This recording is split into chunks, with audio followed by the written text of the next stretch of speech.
Welcome to the cold, hard truth of sports. I apologize in advance if I am out of line here. Brace yourselves, boys. We're going in. Am I hallucinating here? Just what in the hell do you think you are doing? I can't believe you. I'm not reading. I'm just looking at the picture. Welcome to the cold, hard truth of sports. Welcome to another week of the Cold Hard Truth on Sports here on the GoLong Media channel on blogtalkradio.com. Great week planned for you guys. I know this week's show is a little shorter. I actually started a little later for those that you listen live. I don't know if you noticed. Great show planned. Big stuff happened over the weekend, and actually a major press conference was held today. I was a little late coming on because I was just finishing up listening to key points of that presser, which was going to be a big part of the show. So I wanted to make sure that I got all that taken care of. But technical difficulty right here with the mic, but that's fine. We'll keep trucking along. I want to welcome in my co-host, Kevin Crest. How are you doing this evening, Kevin? Or not? Let me try it again. And there we go.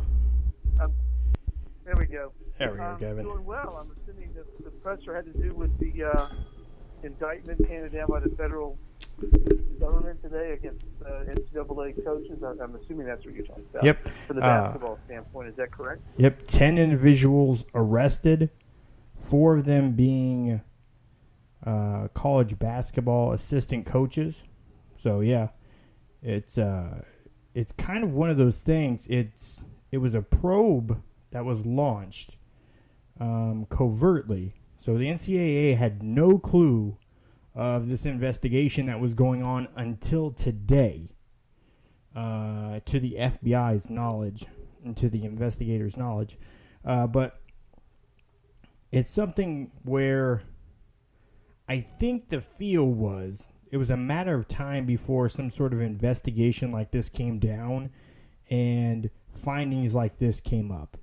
And some of the coaches' names that were involved with this, it doesn't seem to, and some of the schools that were involved with this, it doesn't seem to like, oh, I don't think they were. No, it's like, yeah, either they did it before, or I could definitely see them doing it. But a lot of these coaches or conversations they got either recorded from through court documents. They were allowed to document by recording them, or through actual recorded conversations that were agreed to record the conversation and the questioning. So I haven't read the public document yet.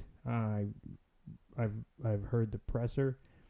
It's about 30 minutes long, but I will this week make it a point to read the public document to kind of better understand what's going on, and then next week or in a separate podcast, I'll explain it and break it down a bit more for people.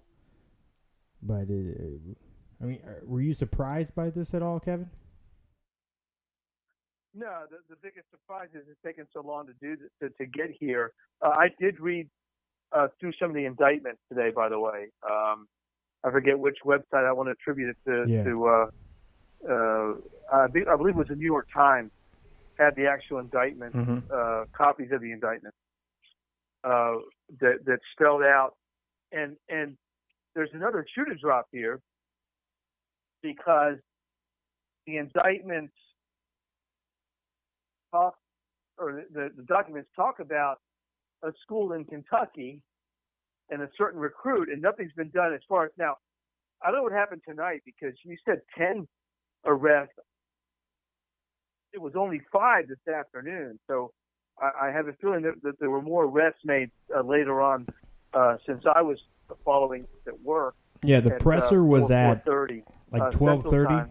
It was like 12:30 Eastern time. Yeah. They had the presser. Yeah. So, and before that, only because there was 4 coaches that had been arrested, and the one other that was involved was the man with the Adidas. And again, with the official documents, they won't say the schools' names or institutions because those institutions are not part of the indictment. But as the public relations person stated today, the attorney stated today for the FBI that was conducting this investigation was that the great thing is about the internet, if you know who was indicted, you can just Google it and that you'll figure it out. Right. And we know now, I mean, I'm not speaking out of school here. The school is Louisville. And they're in big trouble anyway. Rick Pitino's already been suspended by the ACC for the first 5 league games because of the scandal that happened with the prostitutes and strippers the and whatever brothel that were brought in for recruits. Yes, but here's the thing. And you and I have talked about this before. I've talked about this on my other show with Lou in the Morning that I do with Lou Vickery every Friday morning. I'll tell you what the problem is from my perspective is the money. The money is so massive. It's so big. And when you have money, you have corruption. When you have corruption, you have scandal. And when you have scandal at this degree, you have heads that are going to roll. And from my perspective, and I'm a big sports fan, you know that. I'm a sports journalist. But I absolutely believe that the money in college athletics has gotten out of control. And somebody, and it's not the NCAA because the NCAA is reaping their own benefits, right? They have people making $600,000 a year doing virtually nothing. And so the NCAA is complicit in this. They're part of it. And, I've said this before. My views on this, and I've said it in my blog. I've written about this. The NCAA needs to be blown up, done away with, and somebody has to come in with some sense of control and get this thing under control because it is out of control. There's too much money. The shoe companies, the salaries, the money, it is absolutely out of control at the college level. And when you have coaches making $5, $6, $7, $8, $9, $10 million a year, I'm sorry, something's wrong with the system. It's broken. And I do not fault the players whatsoever, the recruits, the players from trying to get theirs, because they look at the coaches and they go, wait a second, they're getting theirs. I'm the product. And they're not paying me.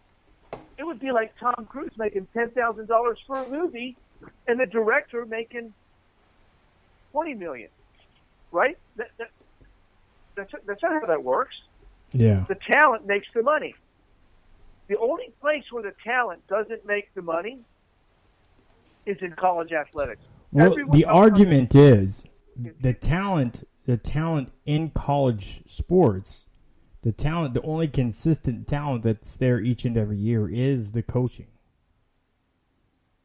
Oh, that's a fallacy. You know it.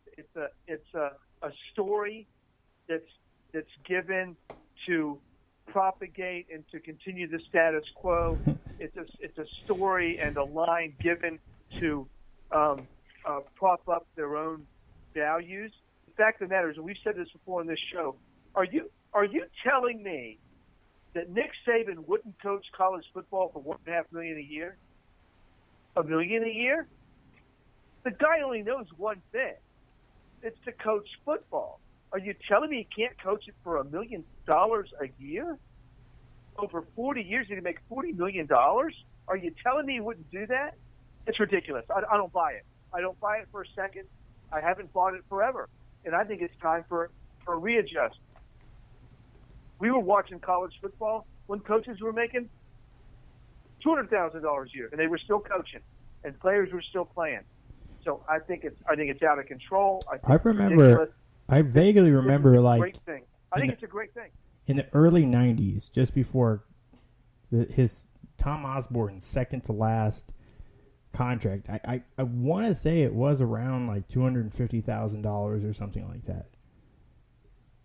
Something like that. And I remember people being like, yeah, just pay him. People didn't care. He won. But still, some were like, God, that's so much money. But Nebraska's always been one of those schools that it's not taxpayer funded. So it's all through boosters and ticket sales. None of them are. Yeah. So Nick Saban's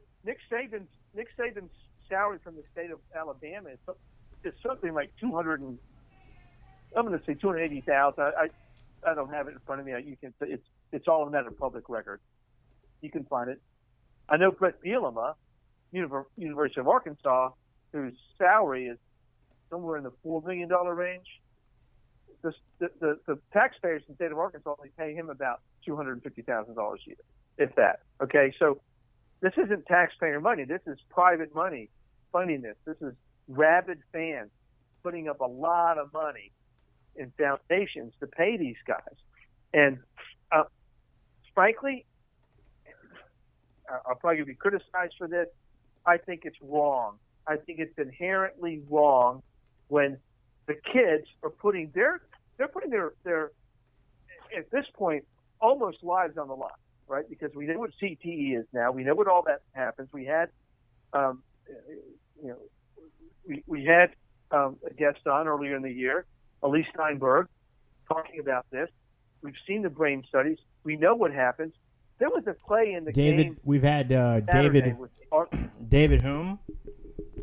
David Hum. He's been on a couple times. He's a former Raiders quarterback. He actually has CTE, right? And he's one of the athletes that are supposed to be awarded in the settlement. So we know that these young men are putting their lives literally on the line, and they get, okay, I get it, the college scholarship thing, that is so far done. I mean, we got to get past that, right? I mean, I've done the math. I've been blogged about it. I think you did as well. Mm-hmm. If you take the coaching staff's salary back to a reasonable level, you can literally pay players a reasonable amount that would give them something to put away when they're done with college.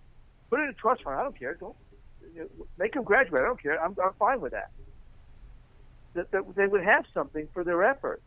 But my gosh, when you got these coaches making millions and millions and millions of dollars a year, and they're riding the back of these young men, it makes no sense to me.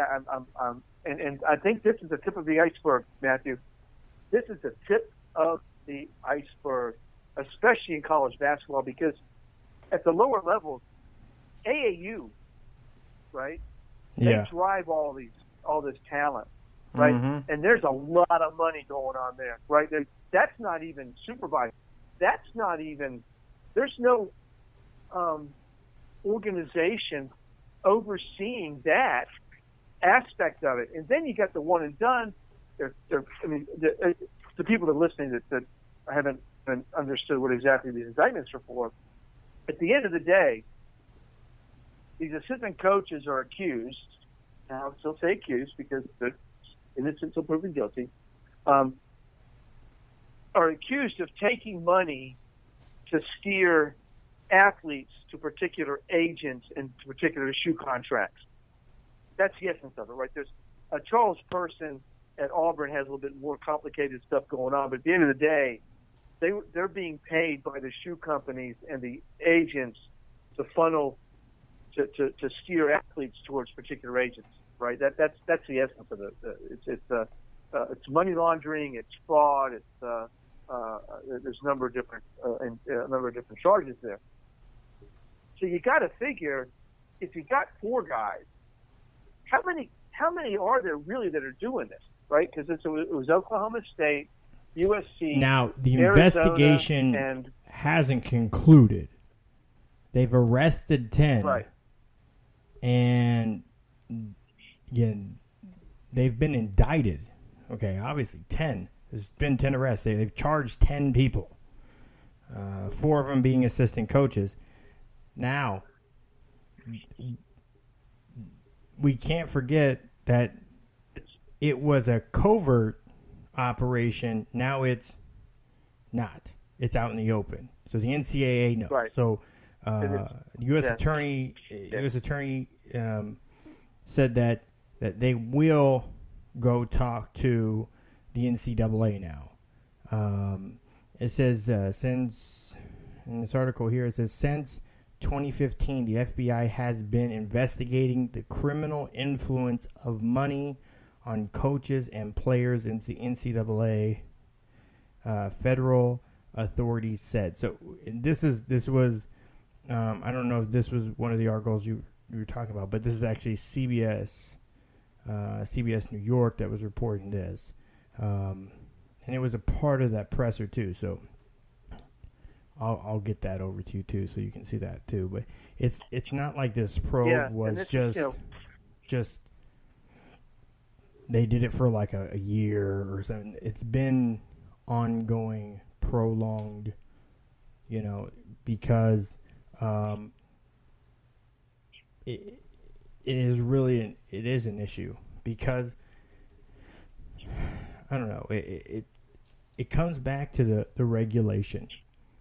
I think there has to be some sort of reform in the regulation of college athletics. I don't think the athletes should be paid, and I do, however, think that they should be able to make money off their likeness, even if it's held in escrow or whatever you want, wherever you want to hold it, until after they graduate, if that's the rule.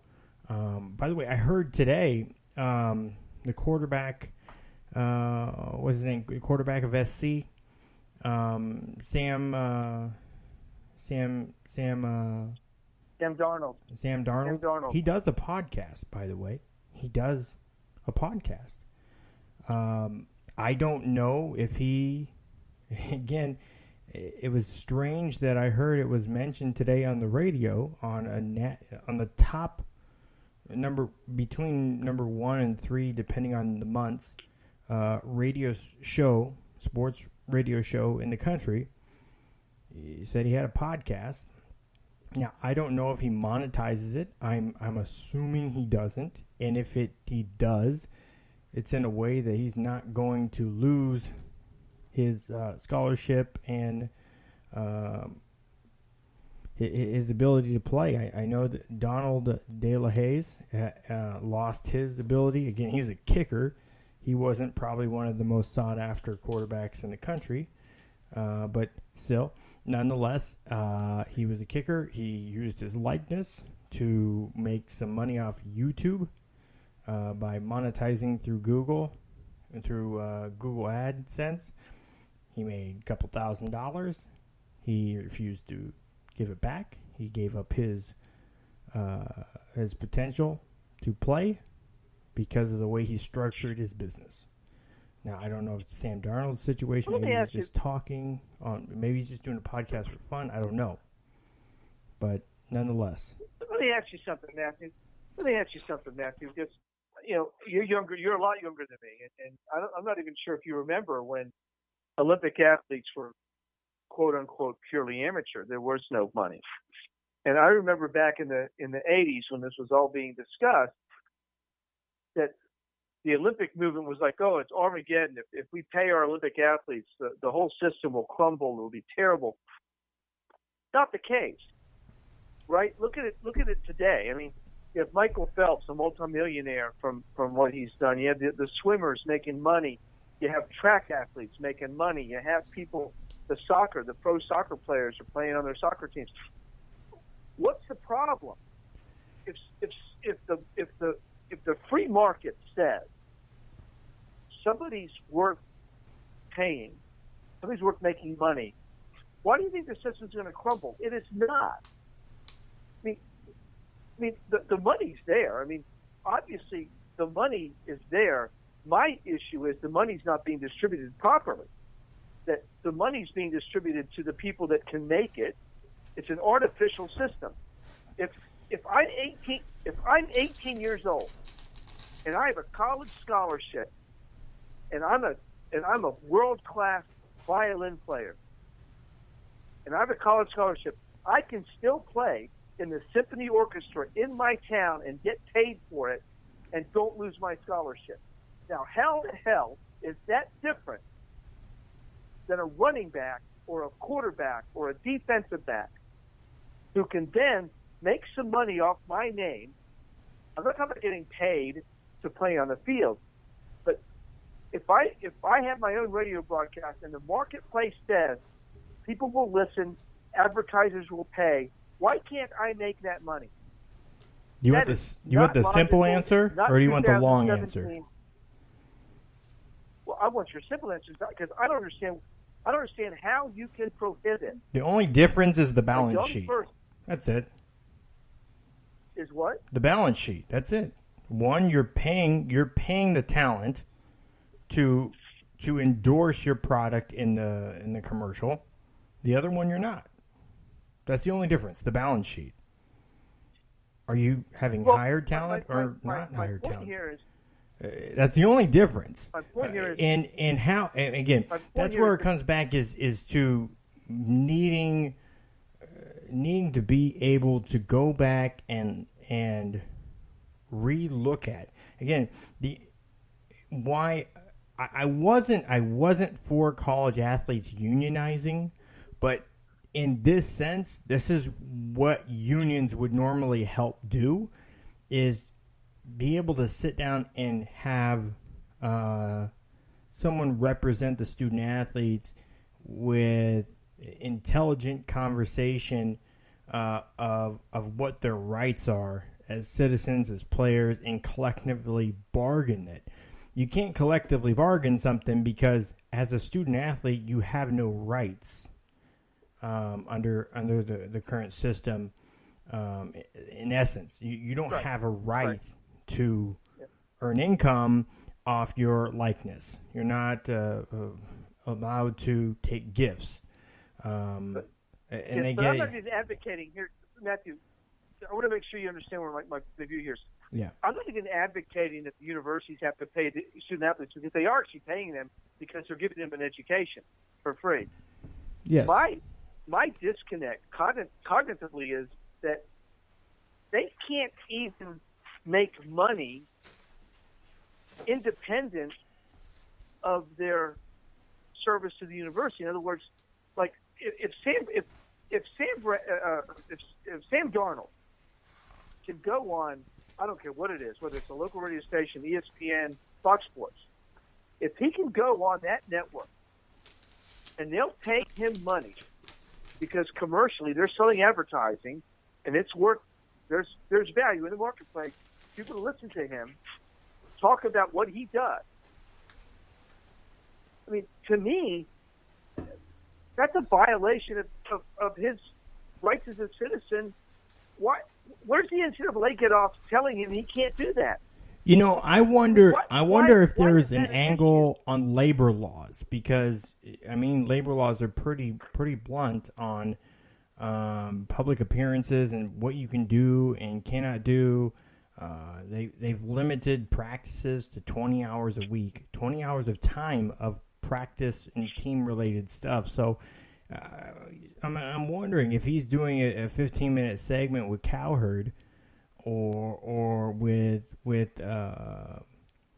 Facina, is that his name, Facina, in New York on WFAN, Fucina.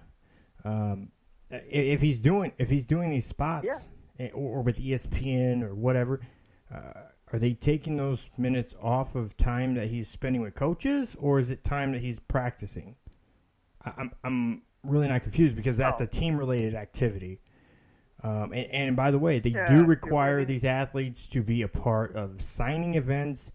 the bigger the athlete you are, you have to go to more children's hospitals. You have to go to more special occasions, to be on more floats, to be in more parades, to speak at other events, high schools and stuff like that, paraded around, and them making money or goodwill in the sense of franchise. It is valuable. Goodwill is considered valuable, a value proposition. Spreading goodwill of these schools and institutions and programs. I just wonder. I don't know if is there. I wonder if there's a labor law angle. Can they work and do these things? No, there's not. Again, I know it's strictly voluntary, but I guess again, not again. We're not trying to litigate this here, but the thing is, college athletes are utilized by their schools and the NCAA. They're exploited. They're exploited by their schools. And why is it, really, why is it the only people in the entire system, and I'm talking the entire college athletic system, the only people not making money are the athletes and the trainers and the student assistants. Wait, when you say money, what do you mean by money? You mean cash, right? Well, they're the only ones that aren't able to monetize their situation outside of the playing field. If Nick Saban, well, in a sense, student athletes do, because they do get stipends. Hear me out. But they can't. But Matthew. No, the new provisions allow for stipends to be used outside of campus. Yes, I know. So they get $100 a month. But what I'm saying is, or you could do what the was it 9 Florida athletes did and commit fraud. Hear me out here. Yeah. Hear me out here, though. Just let me finish my thought, because this is important. So, I step on campus. I'm a 5-star recruit. I step on campus, no matter what campus it is, right? Okay. I can't sign an endorsement contract. I can't drive a car from a car dealership. I can't bank on my own notoriety and fame, right? 6 games into the season, I have a career-ending knee injury. I'm just saying, right? I'm done. They might honor my scholarship. They don't even have to. No. But the insurance will pay out. But if I could, well, maybe so, but that's a whole different issue. But why can't a star athlete benefit from being a star athlete, no matter what level they're in? This is so 1970s. We got to get beyond this. And the reason, my point here is that this has spawned this particular scandal in college basketball right now. Because if the players could benefit directly, you wouldn't have all this. There would be no need for these assistant coaches to be bribed, because the athletes themselves would be benefiting. There would be none of this. Let's get over ourselves here. I think there's a really good need for college sports, because you don't want an 18-year-old going right to the NFL, because you're going to get killed. They're getting killed anyway, and they're going to get killed earlier if you step on the football field. So why is it that Jalen Hurts or Lamar Jackson, for that matter, at Louisville, Heisman Trophy winner last year, why can't he be making commercials? He could go on the football field this Saturday. He can make commercials. He could get nailed. He just can't get paid for it. And no, he can't. He does. get paid for him. He gotta get paid for him. That's ridiculous, Matthew. That's I agree. That's patently unfair. That's patently not right. And that kind of behavior, the only guys making money, I mean, the only guys not being able to benefit from their own fame are the athletes themselves. We're not asking the university to pay them. I'm not even asking the university to pay the athletes. Just let them benefit from their own fame. Christian Pulisic, and we could bring soccer in here, just turned 19 years old. Okay? He happens to be playing professional soccer. Yep. He's making whatever it is, $32 million. He gets commercials, endorsement deals. How is he different than a 19-year-old sitting on a college? And by the way, the NFL won't even take them until they're 3 years out of high school. So the deck is stacked against these young men. It is stacked. This is why I favor said the of NBA, everybody else. specifically the NBA, needs to go to it goes to a soccer model, the U16, U17, U18, U19, which they already do. FIBA actually has those set up. The AAUs just make so much money, and they're so inner city based and making money for people within the community. They just stick with them, and they can recruit kids from all over the world to play there. They don't have the same regulations and rules. You know, we could start an AAU team tomorrow if you wanted to.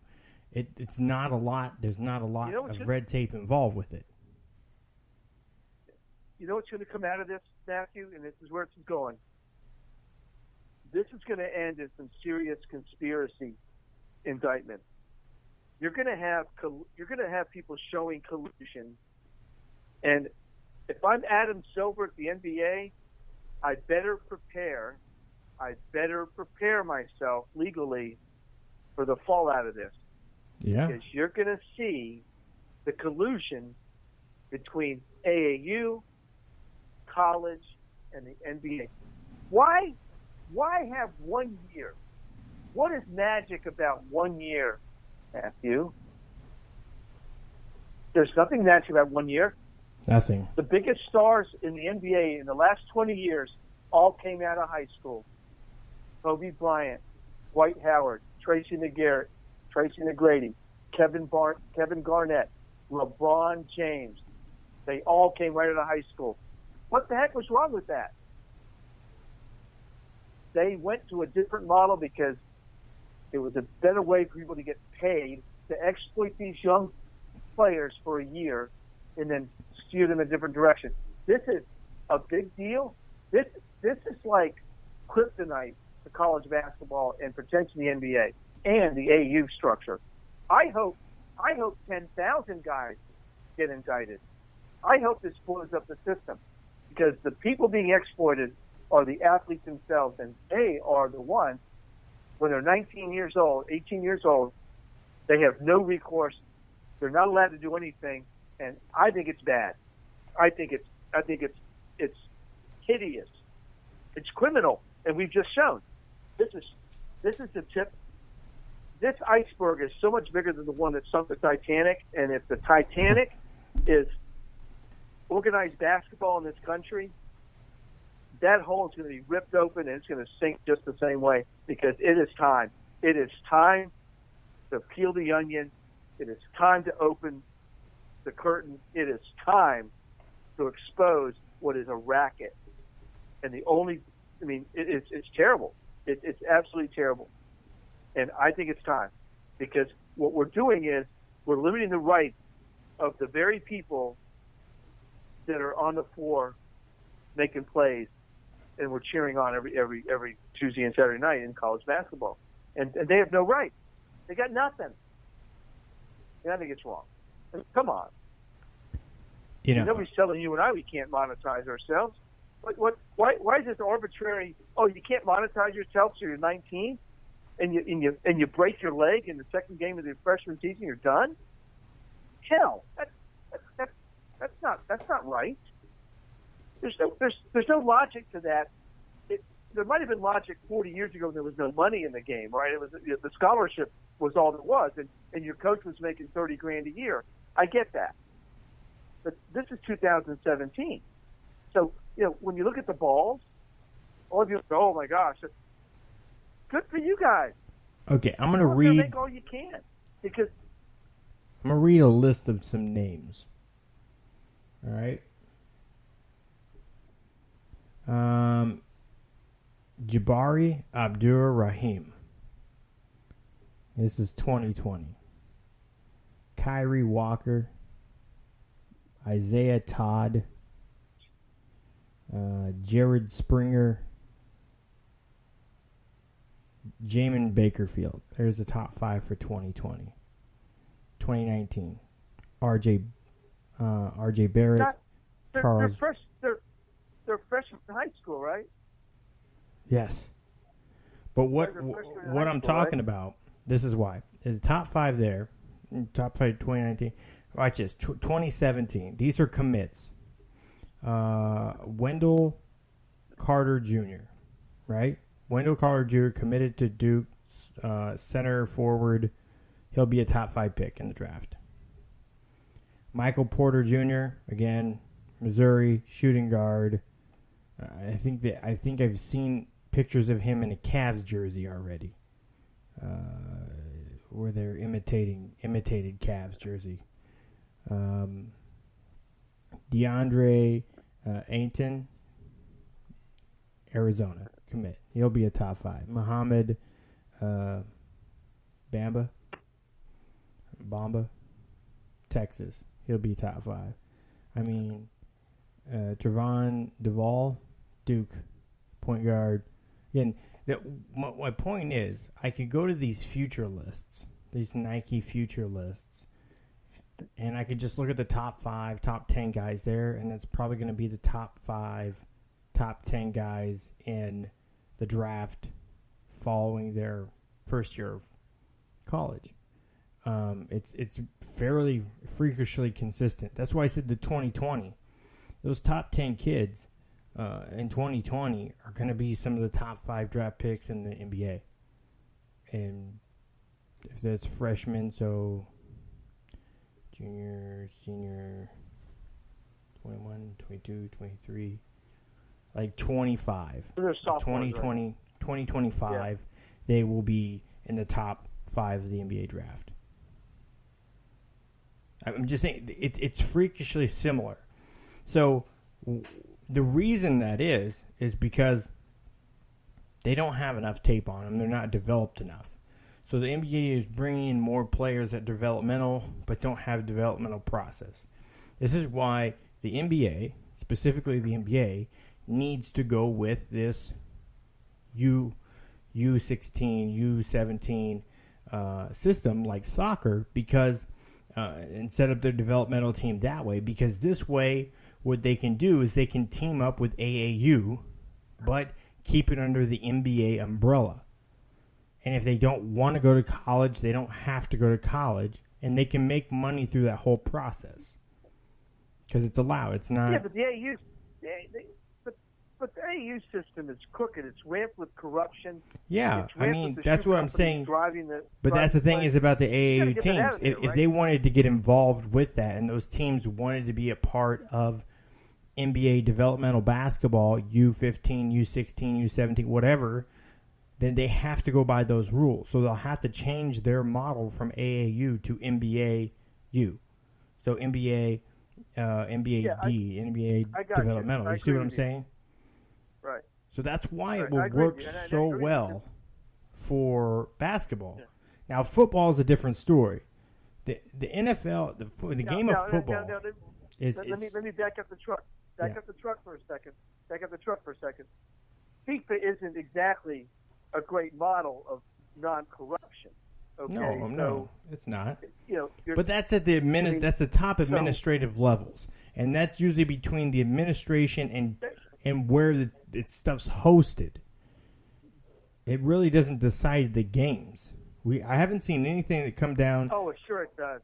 Where it has decided games. Oh, come on! Do you watch soccer, Matthew? I watch it's soccer. Terrible. The officiating is terrible. It's terrible. Has there been any investigation that has shown that there was corruption in the referees with FIFA? Money corrupts, and FIFA is the richest sport in the world, right? I mean, money corrupts, and we're finding it now. Is that the money corrupts, and college basketball has way too much money. And you know what? I'm not exactly going to keep CBS off the hook here, right? They're $1 billion, to fund the NCAA tournament. Guess where that money goes? It goes to the NCAA, and they get to decide where that goes. You can catch my drift here. I mean, I love the action. I love the devotion and the passion of the student athletes. But man, are they getting shafted because everybody else is making money and they're not, and that's wrong. That's all I can say. And we're seeing it. We're seeing it play out right now. Well, here's the thing: that this federal investigation, investigation will. But in order for the schools, again, schools. There's only 20. I think I was like, when I did that research, there's 20-some schools that can afford to pay the football team alone. Title IX says they have to pay for all of them. So what you have to drastically do, you have to reduce the sports that are available. You didn't hear me. No, you didn't hear me. No, you didn't listen to me, Matthew. I'm not asking the schools to pay. I'm asking for the athletes themselves to be able to monetize themselves outside of their scholarship. That's what I'm saying. Yeah, I understand. Yeah, there's 50 guys on the field who were, and my nephew's a walk-on at Arkansas. He's a walk-on at Arkansas. And he's going to practice every day and doing the same thing up the scholarship guys are. He's getting nothing. Okay? So I get that. What I'm saying is the guys who can monetize themselves should be allowed to monetize themselves. That's what they should be allowed to do. And they're not being allowed to do it, and that's wrong. Yes, for 75% of the guys on the field, that scholarship is gold, and they will play for the scholarship, and that's fine. And I think that's a good thing because that's worth anywhere from $100,000 to $500,000, depending on the school they're in, right? Mm-hmm. And they're getting stipends now. I get that. I'm good with that. What I'm not good with is we don't even allow the guys that are really that have star power to be able to monetize themselves early in their career, and they're jeopardizing injury. What about the guy from Notre Dame? Now he finally got back on the field with the Cowboys this week, but that guy was superstar. If he could have signed endorsement deals when he was in college, and he got injured in the bowl game, okay, that's fine. He could have made money. We didn't allow him to do that. And that's an artificial rule. That's an NCAA rule. That's not a law. That's an artificial constraint placed on the student athletes by the NCAA. There's no law that says I can't do a TV commercial and still play college football on Saturday afternoons. And I want to ask you, where's the logic in that, Matthew? Why is that? What logic is there that says, oh, you signed your letter of intent and now you have to be an amateur, because by signing the letter of intent and getting a scholarship, you're actually no longer an amateur in the true sense of the word because you're getting compensated. So why aren't we allowing you to get compensated for anything? Who cares? Who really cares about that? What difference does it make?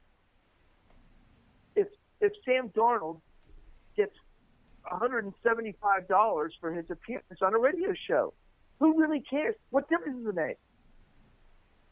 That's my point. Okay? Especially when you're saying that they can't even go to the NFL for 3 years. You're limiting their monetization. Well, that's the NFL's rule. That's not fair. That's the NFL's rule. It's not college football's rule. But the NCAA complies. It is. But the NCAA complicates the matter by going, not only that, I'll tell you something, Matthew. We were at a restaurant a few years ago with a scholarship athlete at the University of Arkansas, a football player. And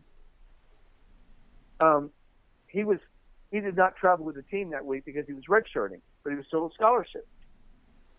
And it was pouring down rain. And we're boosters, we're supporters, we're season ticket holders at Arkansas.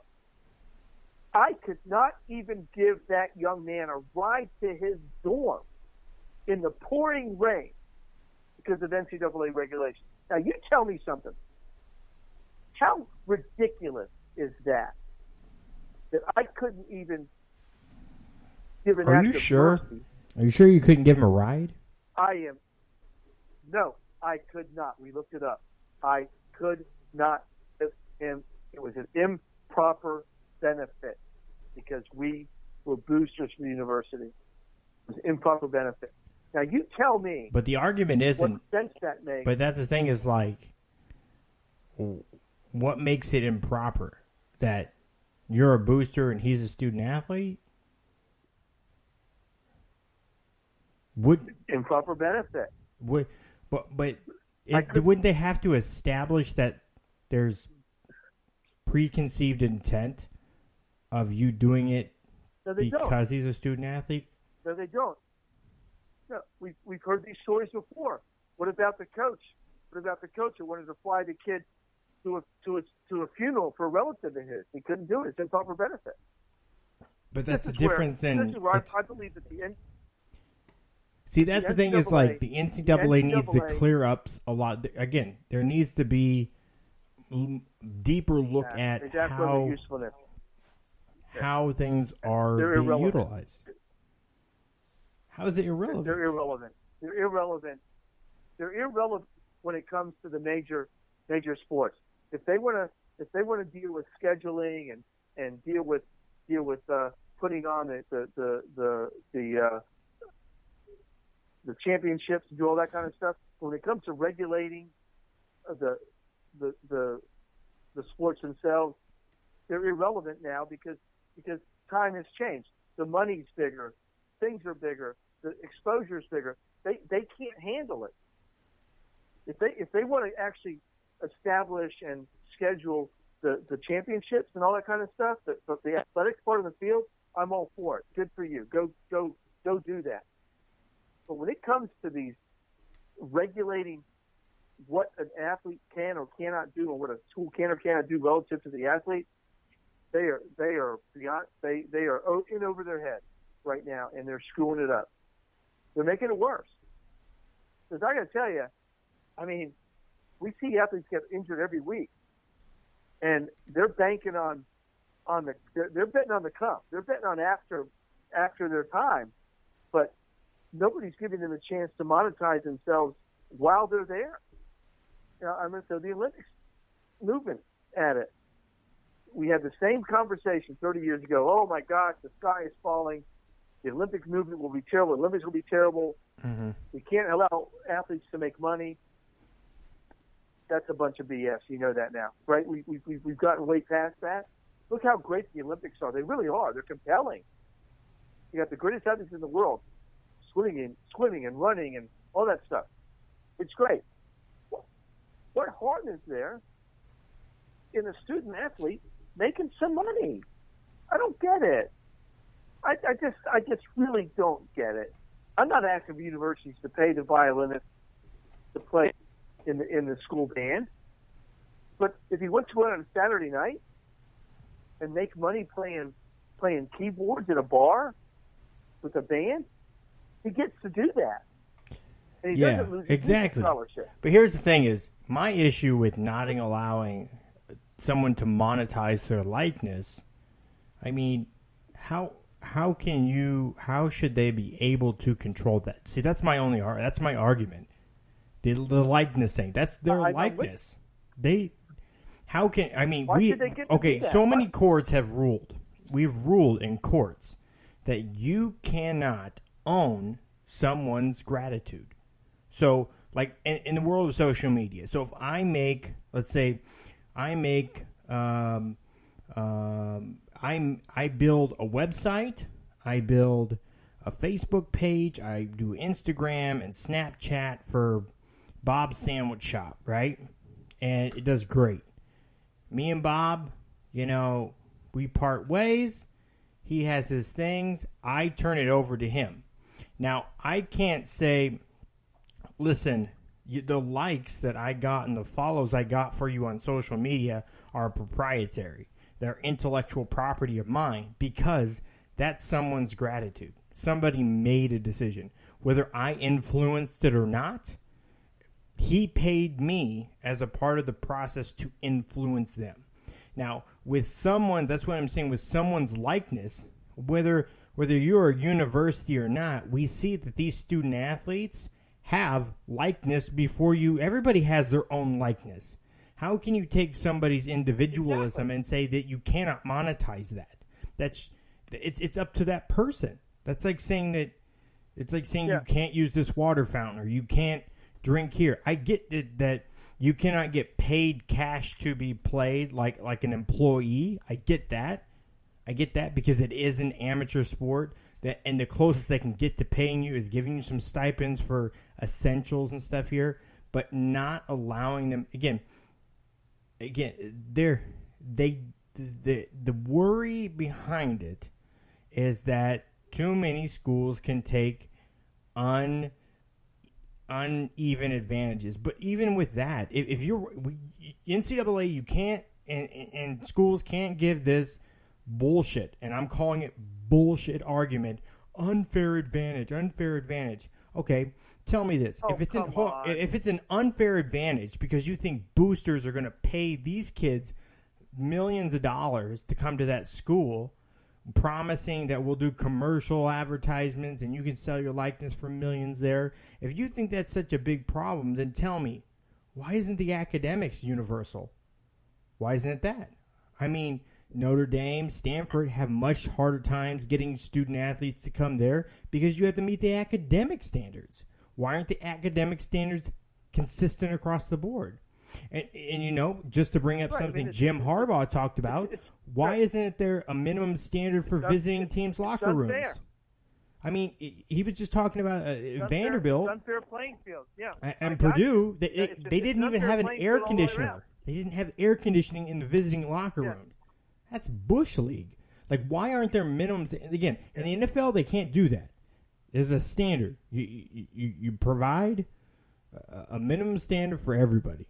They didn't have an X-ray machine, so the quarterback got hurt. They had to ship him out of the stadium to get X-rays done, or go to the home locker room. I'm not for carte blanche here, right?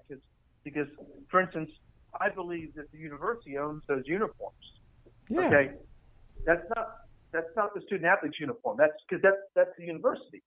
But all I'm asking is for the person, the individual, whoever it is, to be able to have their own ability to make money off their own activity outside of the playing field. I'm not asking the university to pay. The stipend piece, I think, went a long way. Not for the star athletes, okay, because the star athletes are, but I'm talking about for the there's just 85 scholarship players on a college football team.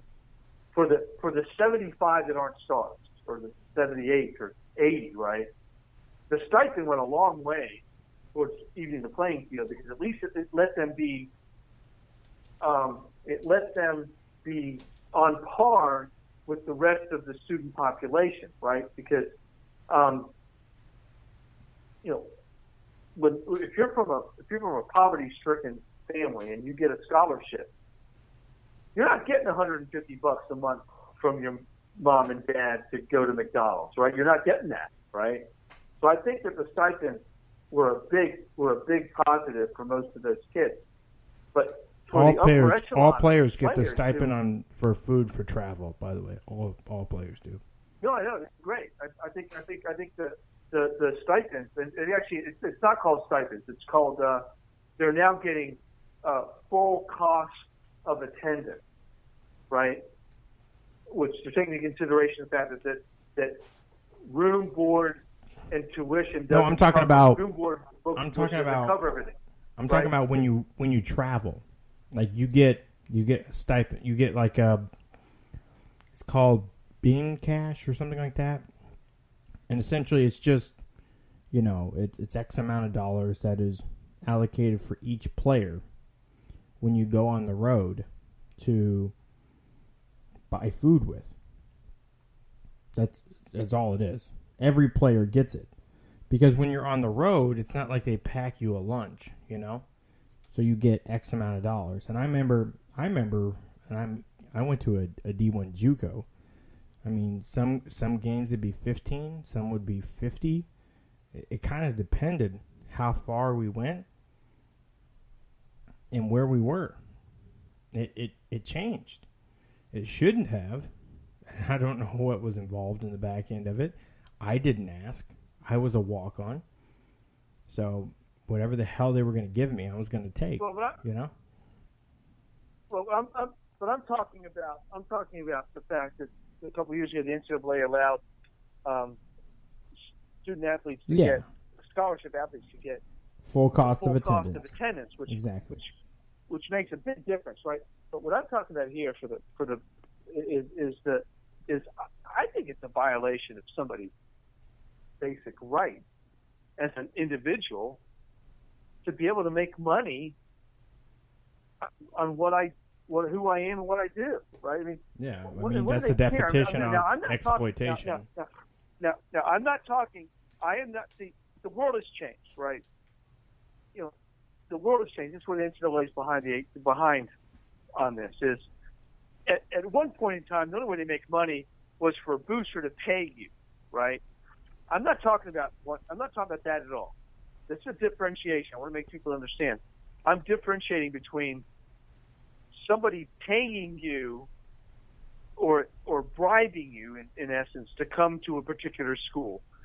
I'm talking about people being allowed to benefit from their own fame, notoriety, likeness, whatever that is, right? Mm-hmm. I'm not talking about somebody a car dealership being able to give you a car to get you to come in. This is where the NCAA, in times past, that's why these rules existed. I get it. I totally get why they did, but they're outdated. You got to come up with a better way. If I can go on a network and make money, that's not a booster paying me to go to a particular school. That's not an improper benefit. That's me benefiting from my own fame, and that's why we've got to blow it all up. Got to blow it all up, right? And try to figure out how to put it all back together in a reasonable way so that people can actually these athletes can benefit from who they are. This is a case where, by the way, in most cases, from the indictments, athletes didn't get the full share of this, right? They got a little bit, right? The university funneled money through Adidas, right, and then they gave it to the families, and which coerced people to go to a certain institution.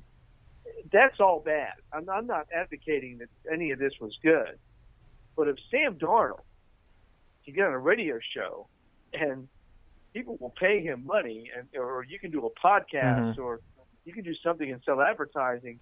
I'm not talking about before they get there. I'm talking about once they're on campus, right? That's where I think we can differentiate this, right? Is to say, okay, go where you want to go, but if you absolutely have a killer like Lamar Jackson at Louisville, week 5 of last year, that guy was golden, right? We saw it. The guy was incredible. He hasn't seen a dime, and he won't. And by the way, that guy's probably the least likely guy to make it to the NFL because he's another Johnny Manziel, another Robert Griffin Jr. The guy's going to get snapped like a twig when he gets to the NFL. He just is. We know it. Why can't he make his money when he's hot? Why not? Figure out a way. I mean, I'm not the smartest guy in the room, but there's got to be a way to figure out a way for that guy to make some money. There was an article in Forbes a little while back that actually talked to, and I'd like to see some more on this, to find out what is the market value of one of these athletes. What's his market value? I mean, someone somewhere knows it, and there has to be a chart somewhere that somebody keeps track of this. They have to know what it is. Otherwise, schools wouldn't run those athletes out there, right. The article I was looking at it was a Forbes article. It's saying, so if you take like the NBA starters, and this is back, I think, it was 2014, so it's a couple years old. So the average starter in the NBA would make around, about average 5% of the revenue. That's about what he made. So the average ACA, the team as a whole. The team as a whole makes what? The players make what? 53% of the revenue in the NBA? Something like that. The 53? Yeah, 53, okay. 56, something like that. Yeah. Now, the average ACC starter's value would be around $500,000. All right.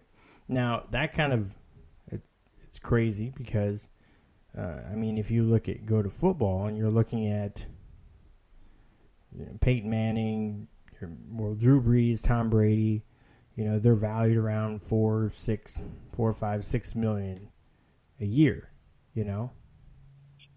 So how do you value that in college? This article didn't really describe it. They went to like a Sun Belt school, like Western Kentucky. The value of their quarterback would fall around $170,000, and a star basketball player, a starter, would be around $70,000. So it's scaled per school, what their value is. Now, being able to have valuation charts and stuff like that is important. Now, I think, again, if we take it, if it's something that, again, I'm not huge on more government, more regulation, and the places that regulation is needed is where there is not a self-regulating system that works. And this indictment, 10 arrests, an ongoing investigation that started, again, covertly years ago, multiple years ago, and that is continuing not covertly anymore. I think it's high in time that we look at how money is generated in college sports, and the athletes, how they can monetize their likeness, and that's the biggest argument that I have for them. If you have a value, if they have a value, and Adidas knows that value, stop funneling money to the student's family. Put it in a trust or an escrow or something like that.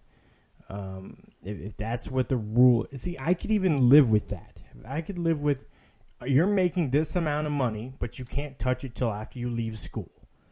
That's a good proposition. I'm okay with that. That's a good proposition. Yeah, I'm okay Should with they that. be able to get it right now? I'm okay with that. Yes, but they should be able to put it in a trust. Let me throw some money around. Let me just throw some money around here, right? So, a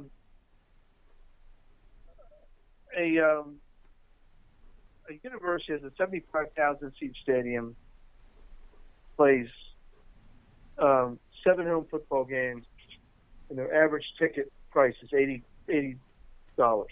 Okay, which is probably low, but we'll just give them the benefit of the doubt. Their revenue alone from ticket sales, okay, is $42 million. That's from ticket sales. That's not even talking about contributions, advertising, concessions, everything else, right, that they have coming in from their program. $42 million, okay? That's a lot of money. Now, you divide that by 85 scholarship players. That's $500,000 a player they're generating, okay? The scholarship is worth, depending on the university, I'm going to say your normal just public university, state-supported school, it's probably $25,000 to $30,000. So the university is making off every single athlete on the football field. These are the top programs now. And not everybody's at 75,000 seat stadiums, but whatever.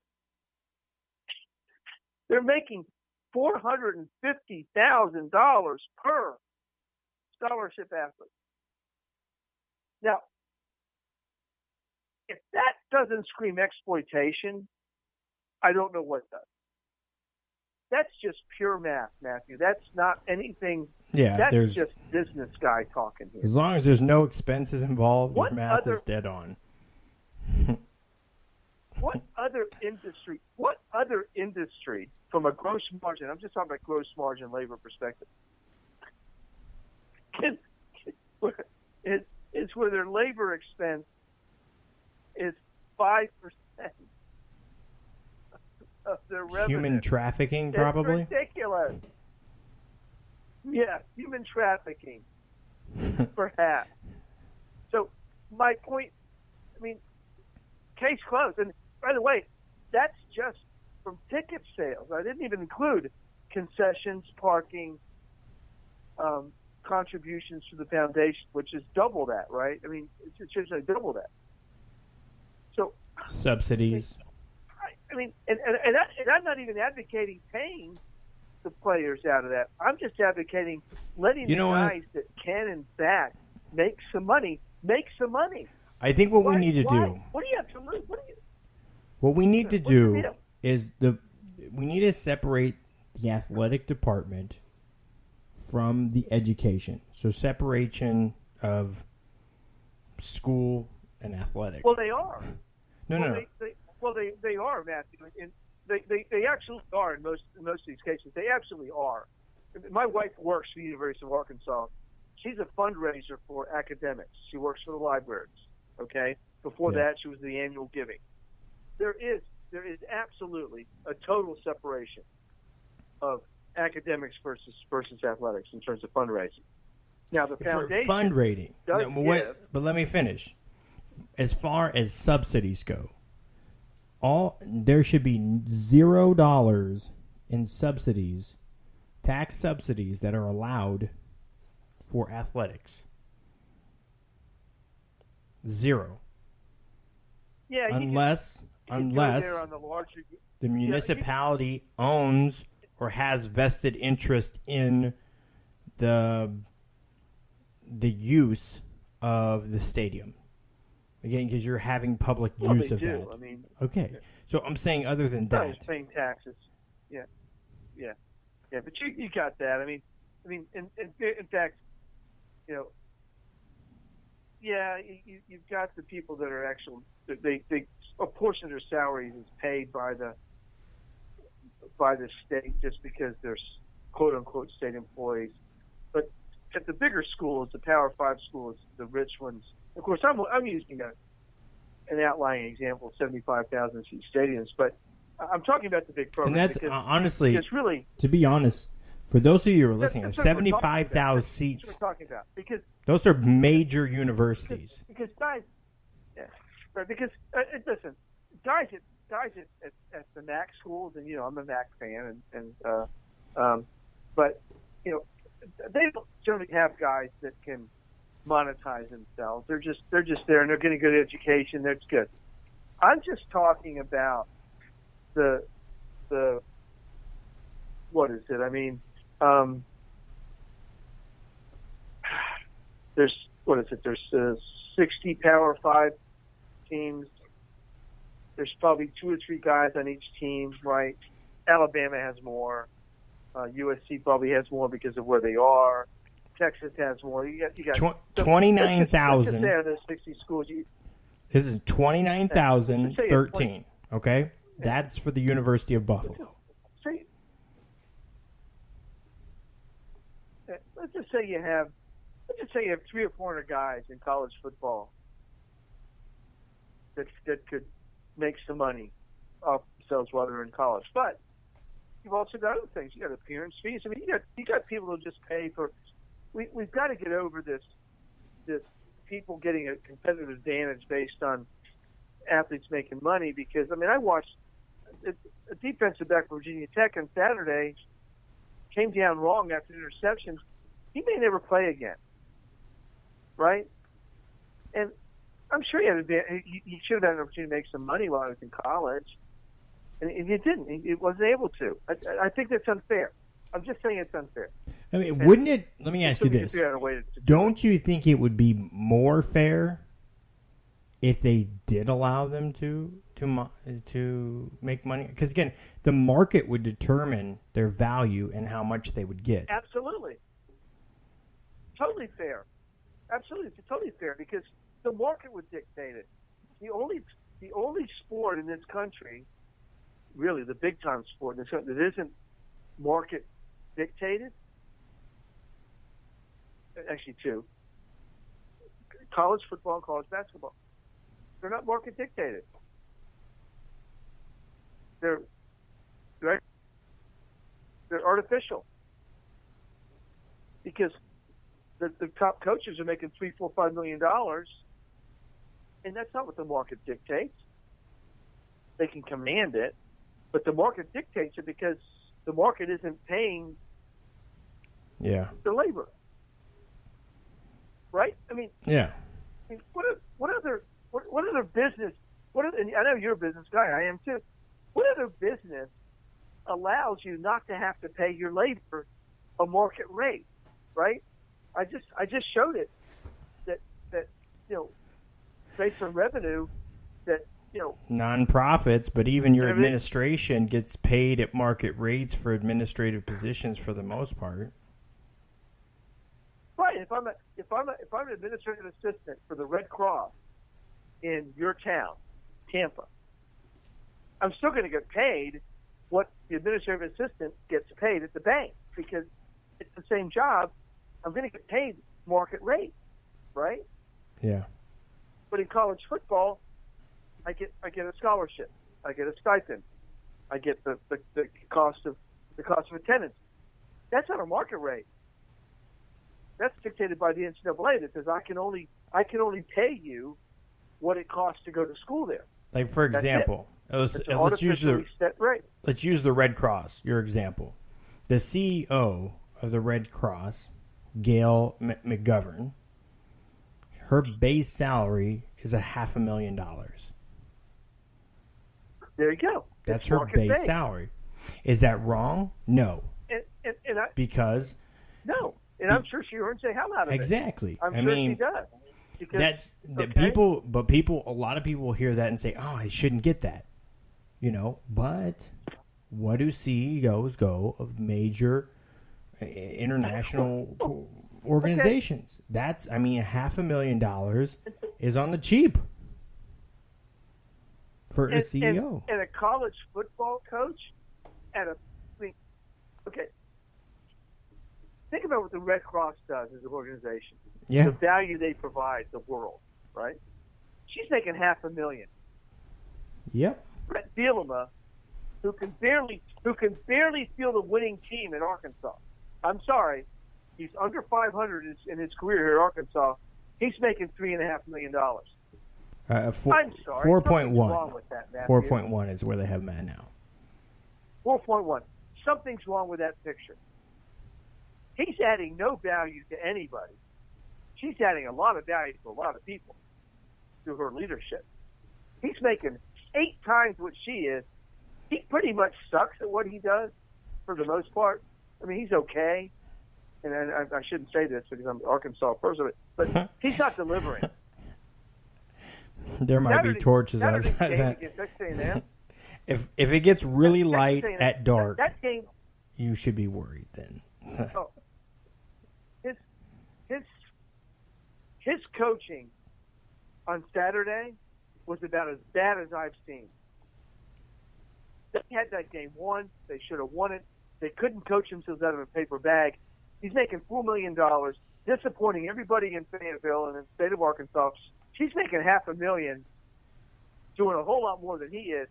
You know why she's making $500,000 and he's making $4 million? Because she's having to pay every staff member. He's not having to pay anybody. Now, they do give back $30,000 per player, but the revenue, the Red Cross has no revenue except for what people will give them. They're not selling anything. They don't have tickets. You don't buy a ticket to a disaster, right? You don't go, oh. Well, I mean, if you go by the Korea's Forbes getting ready to hit article, Puerto Rico. I mean, they're getting back over Korea's $200,000. They're probably getting back her salary on the star athlete in return. Right. As far as right. I mean, the Red Cross doesn't get to sell seats to the next disaster. Like, No. oh, Harvey's getting ready to hit Texas. We're going to sell front row seats for $100 a seat to watch houses getting flooded. Right? I know that's absurd, but it isn't absurd in the sense that they have no revenue. So it's patently crazy how we're valuing things in this country. And so, to me, the best the NCAA could ever do was to say, now here's the deal. It's even more unfair. The NCAA limits what an athlete can make or get for playing football, right? That's what they do. Hear me through on this. Mm-hmm. But they say, oh, but we can't limit what a coach can make. That's total bull, Matthew. You're limiting one, not the other. Why can't they just say, we're going to cap coaches' salaries at $1 million? Or we're going to limit coaches' salaries at X times the tuition rate at your school. We're limiting the players at the tuition rate. Here's the thing: is I don't care to have people's income potential capped. I'm happy that the coaches make $4 million. I hope they make $10 million. If they're willing to pay it, if the school's willing to pay it, and they're willing to do the job, they should get paid it. If that's what it's people are getting paid, that's the going rate for mediocrity is $4 million a year. Then that's the going rate. But my argument is if we're gonna pay coaches for mediocrity $4 million a year, then if Allen, your quarterback Allen, wants to monetize his likeness through a shoe deal, some sort of apparel deal outside of school. Again, obviously those are multi-million-dollar contracts. They give them apparel so they wear it. So I can understand the conflict in apparel where they would say, oh, you can't do apparel, where they could dictate where they could do, because the school already has that. Again, the NFL has that too. You can't wear anything but Bose headphones out to walk the field. Yeah. So I get that. So if you want to have your deal outside, you just don't bring that to the field. But if I'm on the cover of EA Sports College Football 2017, I'm Lamar Jackson, I should get paid for that. Yeah, assuming I'm Lamar Jackson. Assuming that's what's negotiated you want to put for your likeness. Sometimes there's a lot of times. So in the magazine industry, there's a lot of times you'll see people on the cover. You're like, oh, they're on the cover. What a lot of people don't know is they paid the magazine company to put them on the cover. It's not always the magazine company paying for it. I mean, I know, like, for example, real estate magazines. And for those of you looking at new homes, like, it's a different. I know, it's a different business model. But I'm just saying, there are times where it's sometimes it's the individual or company it's paying to be on the cover. Right. It's not always the publication that's that's like paying. vanity stuff. Yeah. And not all publications pay people to contribute either. Yeah. But I'm looking at the cover of Lindy Sports. Okay, this was the College Football National 2017 preview, and I'm looking at the cover of this publication, and there is Jarius Goose from LSU and Austin Allen from University of Arkansas. Neither one of these guys, I'm pretty sure, neither one of these guys got anything from this publication monetarily. And I'm sorry, that is wrong. I paid I paid $8.99 for this publication, and they got squat, and that is patently wrong. All right, so just so people can see, I'm holding up one issue here. 2017 College Football Preview. Sports Illustrated. Jalen Hurts. Just what you were talking about. This is Streets and Smith. I've never read this one, but I got this instead of Lindsay's. Usually I get the one that you have, but I got Streets and Smith. I wanted to see what it was up to. But as you can see... Which I like Street and Smith. By the way, I've been reading Street and Smiths for 40 years. 40 years, okay? Great publication. I like it. They do a good job. They do a good job. And then my favorite... That's Lindy's, by the way. My personal favorite, Phil Steele,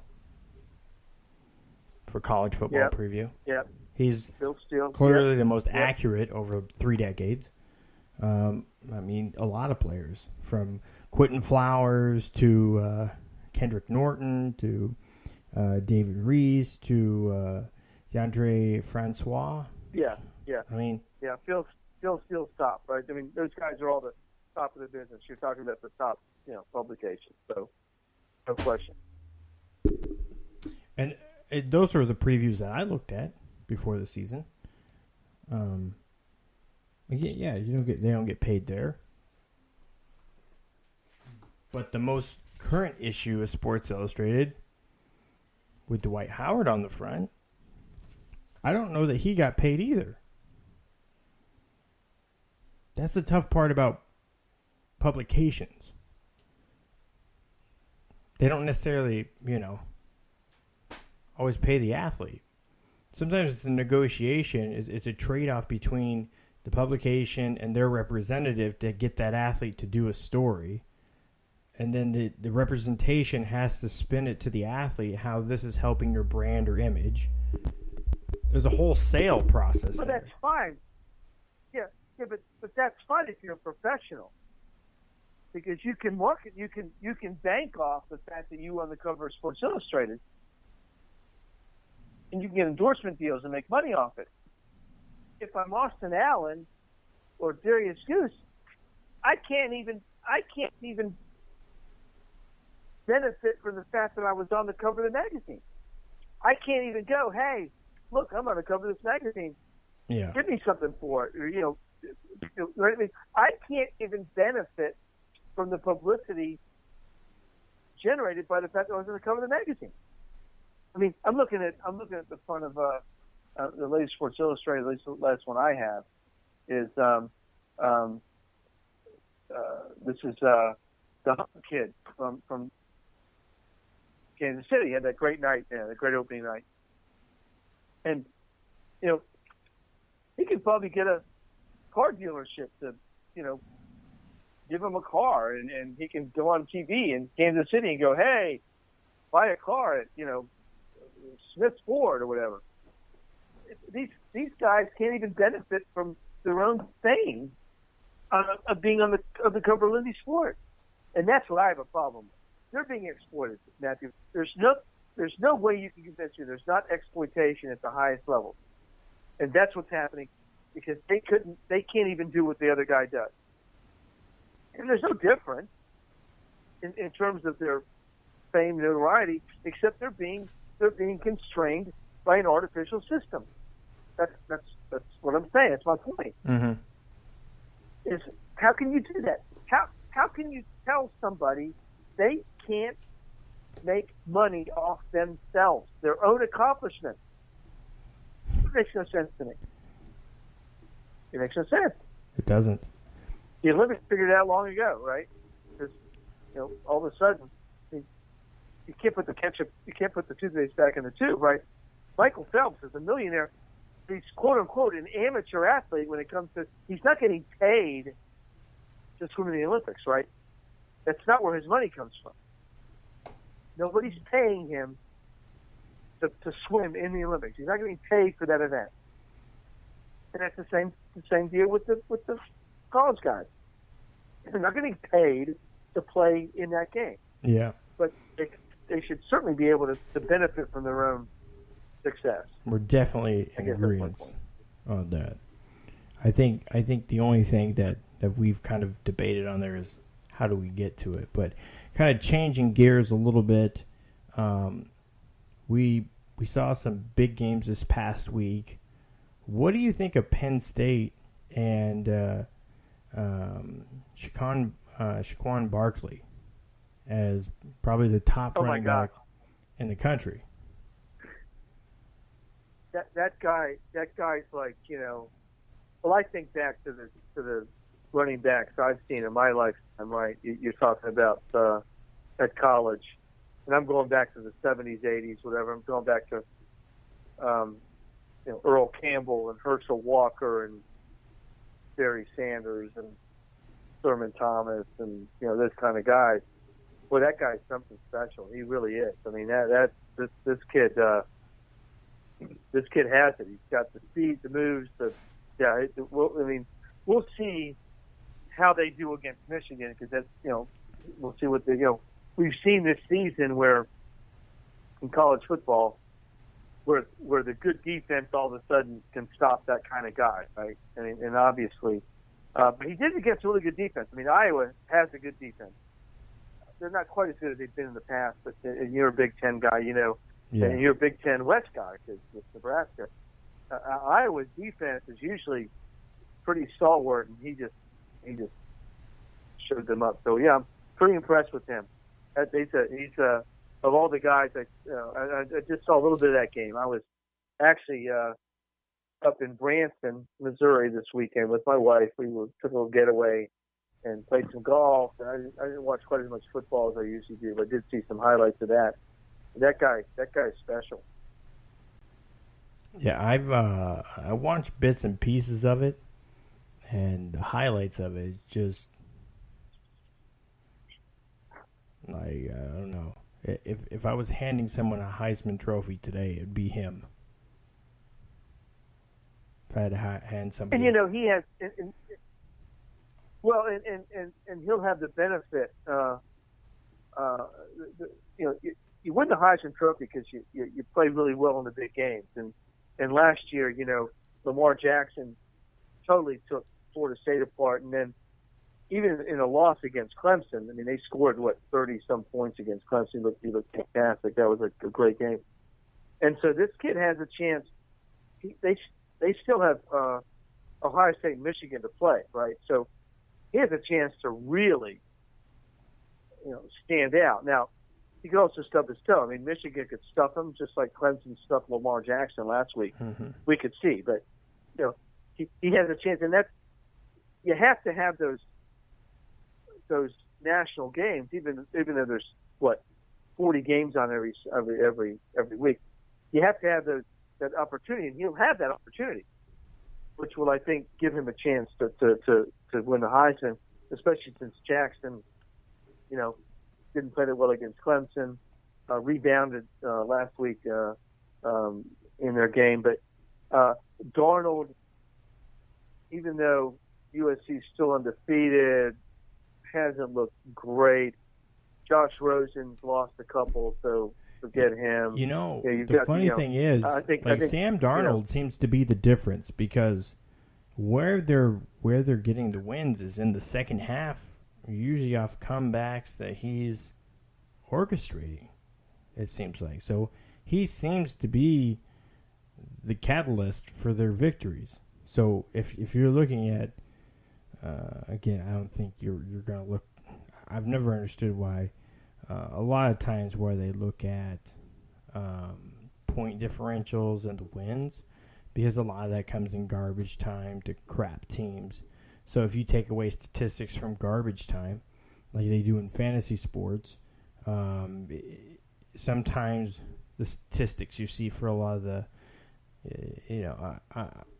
I mean, there's been guys that had 200-some yard games against nobody schools, like directional schools. Yeah, I know where you're going with this. So, but I think because Darnold has delivered in crunch time. I mean, I think where you're going with this is Darnold has delivered in crunch time, right? I mean, and all their games have been kind of close. I mean, they they won pretty convincingly over Stanford, but you got the overtime win over Texas. You have the close win over Western Michigan. You have this week against Cal.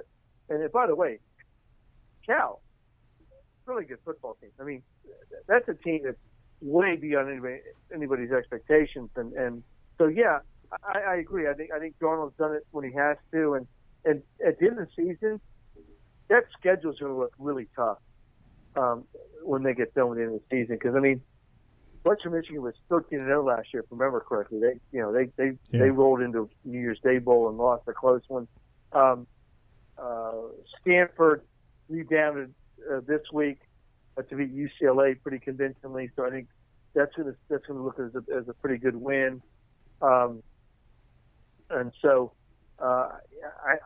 Texas probably by the end of the year is going to be a bowl team. They're probably going to be pretty good. They're going to surprise some people in the Big 12. So yeah, I think that I agree with you. I think we're looking at Darnold and going, they haven't blown teams out, but he's delivered. I mean, they're still undefeated, right? I mean, and so they're still in the hunt. And right now, when you look at the South in the Pac-12, Utah's not as good as they were, and Colorado won it last year, but I think USC has solidified themselves as the team to beat in the South. Now they haven't beat Oregon just took a loss yet, to Arizona State. Yeah, that was a surprise to me. I mean, I'd obviously picked I'd picked Oregon. I mean, Oregon. Willie Taggart's did a good job up there reestablishing that, but Arizona State, Todd Graham's job's on the line, and they've done a pretty good job of righting the ship there. I think that was a big win for them this weekend, and so that's going to be Arizona State is going to give USC some fit, I think, because their defense is playing better. When you beat Oregon, and Oregon has been on fire, they beat your team. It was a close when Nebraska came back, but the first half of that game, Oregon just absolutely pummeled the Cornhuskers. So but Huskers got to win this week. They got to win back. That wasn't pretty, but they got another win back. So we'll see. But so I'm going to ask you about this. So then you need to ask you about. So Nebraska fired their AD. Yep. The guy that hired Mike Riley, how worried should Mike? And we had the guest on last week. Your guy from Nebraska. That was a great interview, by the way. Greg Smith from Hale Varsity. Greg Smith. Yeah. I mean, how hot is Mike Riley's seat now that the AD got canned? I mean, it's got to be hot. Obviously. I don't think there was a ton of people that were, like Greg was saying, Mike Riley was kind of a out of nowhere pick. Now, they did name a guy that I am familiar with, that I do have some conversations with. I wouldn't say he's a friend, more of acquaintance. They did name Dave Remington as the interim athletic director for the University of Nebraska in the wake of firing the previous athletic director. So he's a good businessman. He has a good head on his shoulders.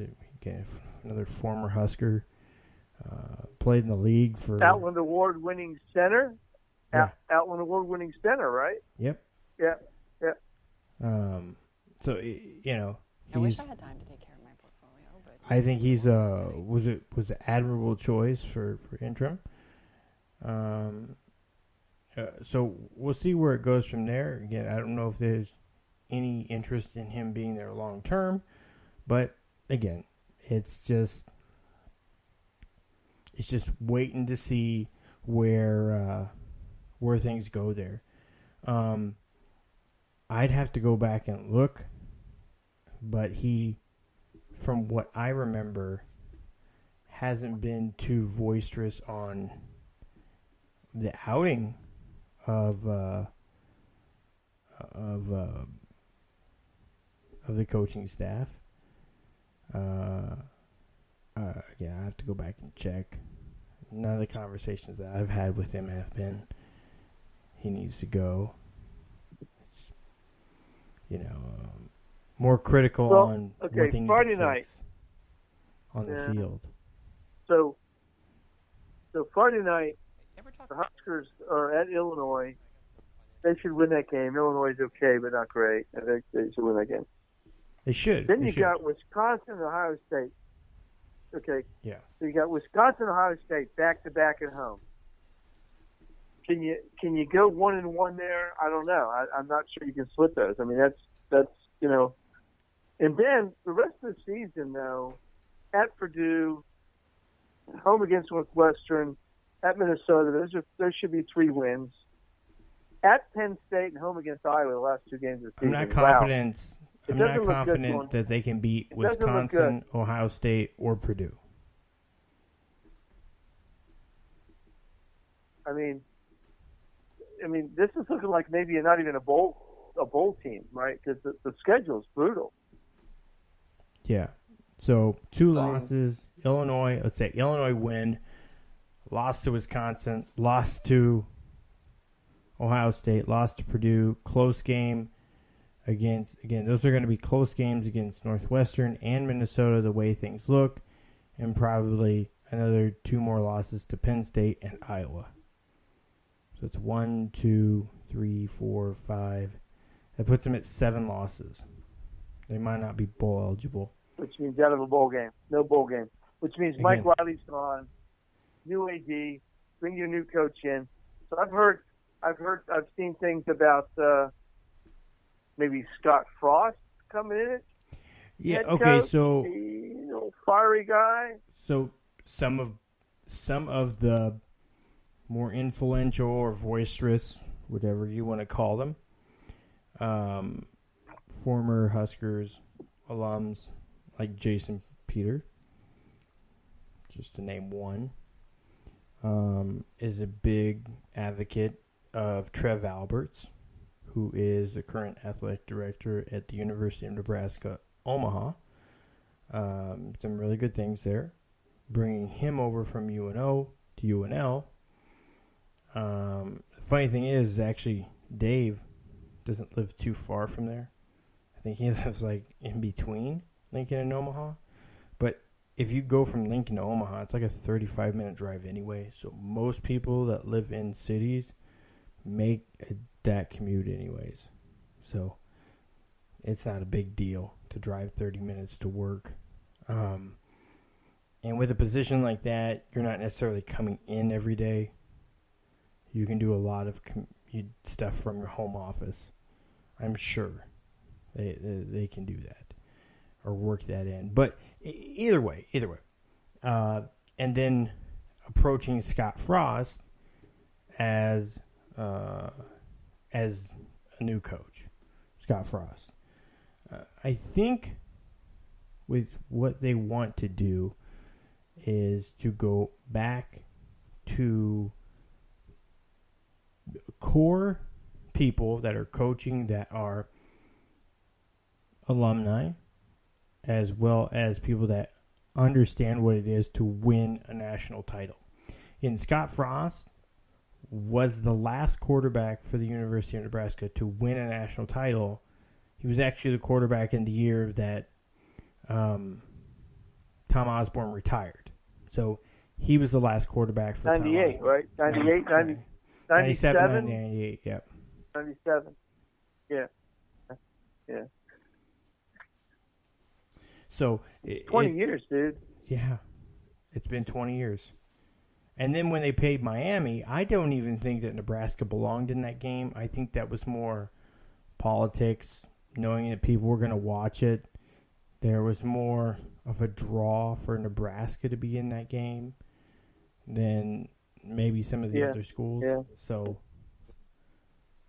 but I don't think many teams would have put up a big fight against Miami that year anyways. They were just so skilled and stacked. No, that was... Again, that was a tremendous year. What was that? Was that 2001? Yeah. When was that? 2000? Yeah, 2001, 2002. Yeah, 2001. Yeah. And again, Scott Frost or that was Eric Crouch won the Heisman that year, so they wanted to kind of push the and by Heisman winner in the national championship. And by the way, that was the last time Miami has been relevant. I mean, I'm an ACC guy, and you keep looking at Miami ranked 13th, 14th. Since they've joined the ACC, they've done nothing. They've not even won a division title. Yeah, they haven't. Yeah, they haven't done anything. So I'm still not sold on them. I mean, and now they put a hurt on a good Toledo team on Saturday, so I'll give them that. They unleashed it in the second half. I picked Miami to win the game. I just thought it would be a little bit closer than that. So Miami, we'll see how they're doing. They had the disadvantage of having to miss a couple of games because of Irma. They had to reschedule their game against Florida State until week after next. So we'll see how good they are. Florida State obviously isn't performing very well, although NC State's pretty good. So we'll see. Yeah, I picked them. I picked Florida, NC State to win that game. Dynamics. Yeah, I didn't. I thought it'd be really close. I just thought Florida State might. And I watched some of that game. I think the real problem there is that Blackman had no chance to get a warm-up game. If they'd been able to play that ULM game, I think Blackman would have a chance to get his feet under him, and he didn't. And NC State's good enough that they took him out of his game. That was a good game by NC State. So that was a good pick. I waffled on that. That was a coin flip on my part. I just thought that Florida State's athleticism might win the day, and it didn't. They just couldn't seem to overcome that deficit. They give it a good shot, but it was that's one of the few games I watched this weekend. So I don't think a lot of people realize that they have 0 wins this season. They're 0-2. Yeah, they're 0-2. And by the way, NC State, that Atlantic is it's a little bit wide open because Duke. Clemson plays Virginia Tech this week.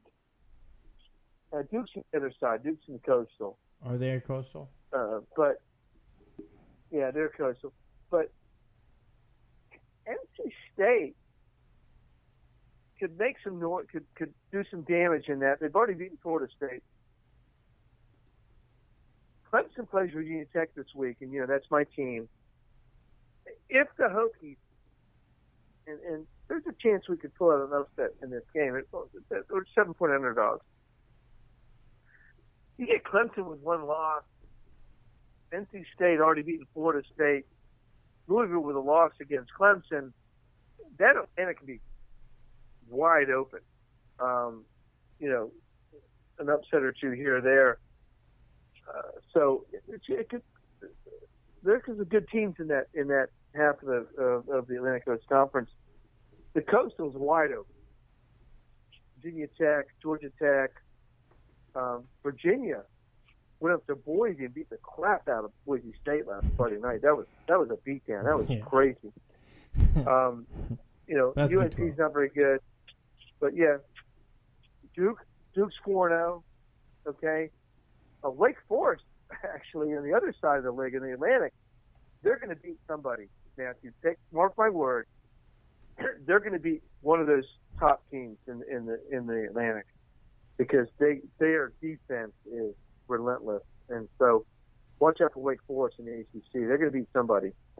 And now, if it's Florida State, it won't make a difference because Florida State's pretty much out of it. We'll have to see if they can rebound, but we'll see. That'll be a good league to watch the rest of the season.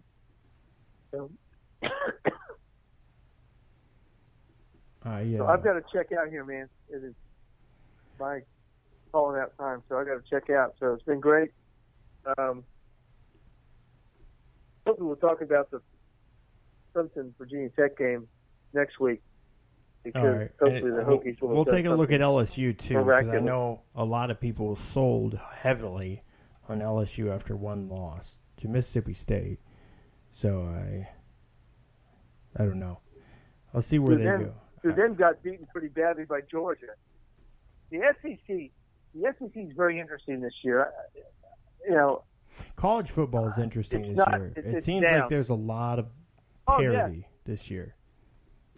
A lot of parity. In fact, I was talking to Lou Vickery on our show on last Friday, and Lou even mentioned how much parity there is in college football. I mean, I expect to see a lot more crazy upsets. I mean, Oklahoma beating Ohio State, and then what about TCU beating Oklahoma State last week? I mean, Oklahoma State was on fire. Yes, I fully expect to see 4 one-loss teams and maybe a 2-loss team in the playoff. We'll have to see. But don't be surprised right? if Iowa State beats Texas.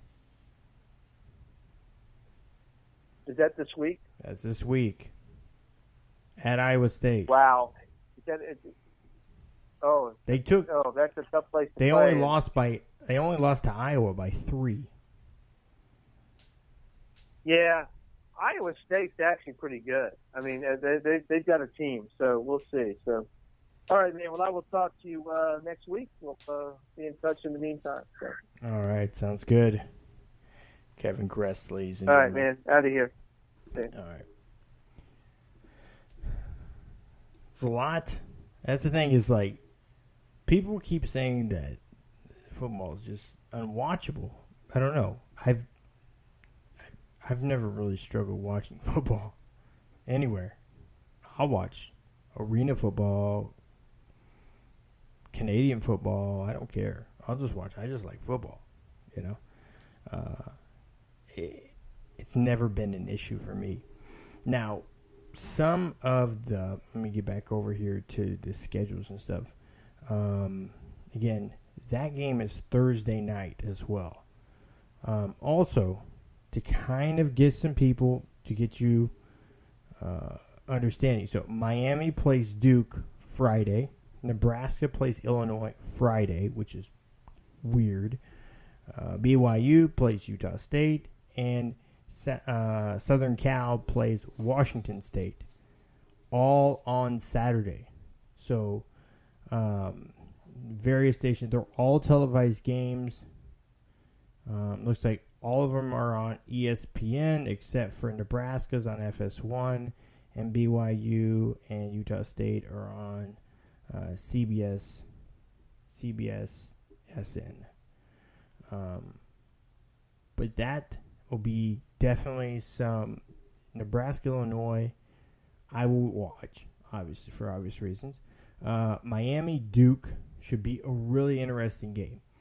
If Duke wins this game, they'll be ranked next week. I'm surprised, kind of, they're not ranked already after, beating Northwestern, beating Baylor, and North Carolina. Again, that's 3 of their 4 wins. So it's kind of interesting that they're not ranked just yet. However, so Miami Duke, interesting game. SC Washington State. Again, those are 2 games of battles of unbeatens. Northwestern has taken Ohio State and Wisconsin down to the wire. Northwestern plays Wisconsin, 12 o'clock game, ABC, watch ESPN. That's a game to watch. Florida Vanderbilt was a really close game last year. That's another 12 o'clock game on ESPN as well. Houston Temple. I don't think it's going to be that close of a game, but it's at Temple, and Temple has just been one of those teams where you don't know. Maryland and Minnesota. Maryland looks like they're starting to field a football team, and Minnesota has been kind of that team as well. So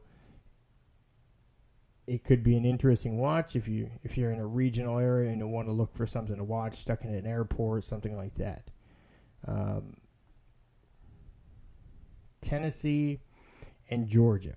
Now, this is a game, Tennessee and Georgia, that I think is interesting for the fact that it's kind of seeing, is Tennessee going to lose their head coach? Because if they lose to Georgia as well, that could very much be so. But also, this is to see if Georgia is for real. I mean, Georgia is coming off beating Mississippi State. So, again, it seems like right after a big win of somebody that they thought was, the SEC thought was, hey, that's our second best team, they lose the next week. So, Tennessee and Georgia. Again, that's a 3:30 game. It's over on CBS. Florida State, Wake Forest. Kevin said take a look at it because he thinks Wake Forest is going to beat somebody this year. Again, that game is actually it's in Winston-Salem, so it's at Wake Forest. So 3:30. Baylor, Kansas State. I just have Kansas State winning there. Pull up a couple other ones here. As far as we got Mississippi State and Auburn, kind of taking a look at two programs there that are kind of in the upper echelon of the West for the SEC. They're going to just start cannibalizing each other. Virginia Tech, Clemson. It's 8 o'clock, ABC. Washington plays Oregon State.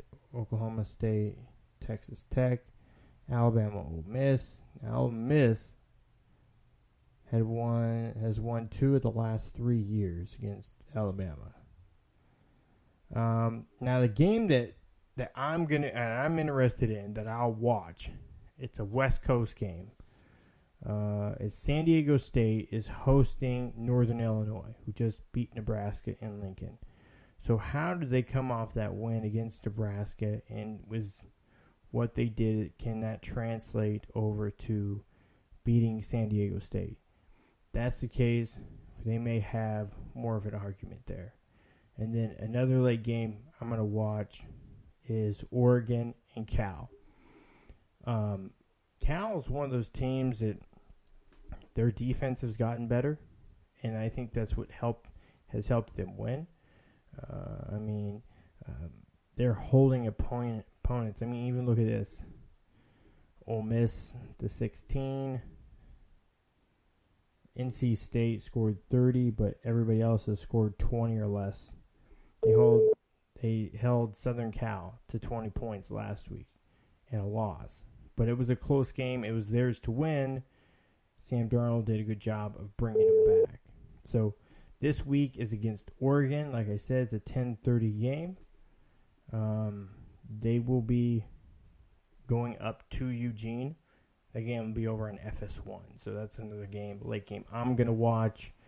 I have Oregon winning that one in a game that's much closer than it should be. So, how much time we got left here? And I'm going to circle over to the NBA now. For those of you, just yesterday. Was it yesterday? I think it was yesterday. Dwayne Wade agreed to the buyout. He roughly left $8 million of his $23.8 million contract on the table to get out of Chicago and become an unrestricted free agent. They agreed upon it. Like I reported, 90 seconds. There's been multiple teams. And again, if you want to call in, 347-237-5539, you can still call in. You got like 30 seconds. So, to call in if you want. 347-237-5539. My bet was he was going to Cleveland. Now, the Thunder showed interest. A lot of media people were leaning towards OKC. 60 seconds. Some were saying Pat Riley was back in his year. He's potentially going back to Miami. And some people, mainly media in the Northeast, thought Boston was going to be the place he went. He did sign today, and I did notify everybody today that he was in the final stages of finalizing the details of his contracts with the Cavs. He did that, and I believe it was 1 year for 2.3 or 2.8 million. So it's obviously he's doing it because he's interested in winning another title. For the same reasons that, I listened to Melo today. I thought it was hilarious. One of the reporters said, "Oh, what do you think about how are they going to utilize you? You play mainly a 3, but you have several threes. Are you going to be playing a 4, or are they going to have you? Or have they talked to you about coming off the bench?" And he fell out laughing. He's like, "Hey, they got me coming off the bench." Carmelo Anthony would not come off the bench. Media people that cover basketball, as far as the positions, 1, 2, 3, 4, or 5, or as you know, as it traditionally is point, shooting guard, small forward, power forward, and center, aren't really honored anymore. They field talent based on their skill set, and they put them out on the court.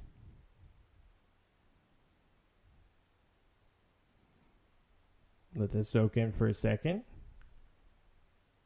I'm going to say it again.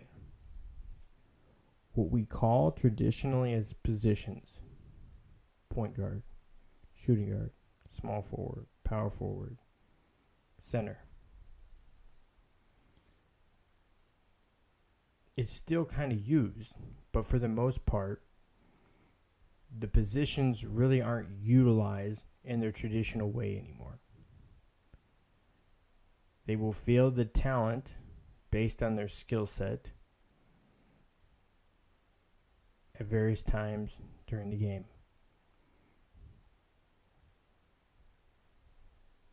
Carmelo Anthony is not going to do much different than what he did in New York. Carmelo Anthony is a few years from retirement. The guy wants to try to win a ring. He is still Carmelo Anthony. He now is in a position where he doesn't have to score the bulk of the points every night. That's what attracted him. And the Midwest atmosphere. The fact that OKC has this wonderful college, energetic type atmosphere, very appealing. Some people say, what's there to do in OKC? Whatever there is to do in OKC. But you know what? Half of the games of the season are not in OKC. That's 41 games. There's 41 games that are not in OKC. So that's the West Coast. So that means that he'll be in Dallas. He'll be in San Antonio. He'll be in Houston. He'll be in Los Angeles. He'll be in Phoenix. Do we keep going? Keep going? I mean, he goes to Chicago. He'll go to New York again. He'll go to Miami. He'll go to Orlando. I mean, we can't sit here and kid ourselves thinking that, he doesn't want to live there. He's going to work there. Maybe he ends his career there. Maybe he doesn't. But he's going to work there. He wants to try to win a title. He has homes in Los Angeles and in New York. He said in the press conference today that His family's still in New York. They're still located in New York, even though they have their summer stuff in Los Angeles. Now, other reports. Dwayne Wade, again, signs a 1-year deal. They have uncertainty with Isaiah Thomas, again, on the last year of his deal.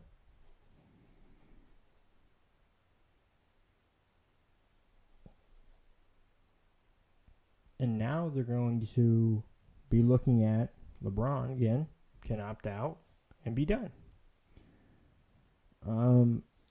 Sources have in the NBA have said he is leaving Cleveland for sure. And not only is he leaving Cleveland for sure, it's for the Lakers for sure. He was just disappointed that this past year that they hadn't risen to the point where they seemed somewhat competitive, because he doesn't want to be in the middle of a rebuild. He wants to jump into something that's competitive.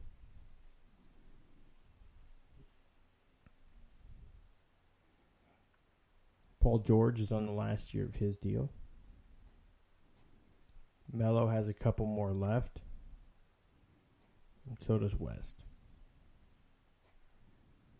Whether George stays there or not, we don't know.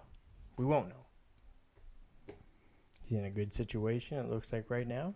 We'll see where they go.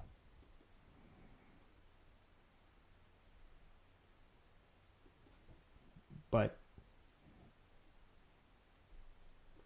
the trade was huge.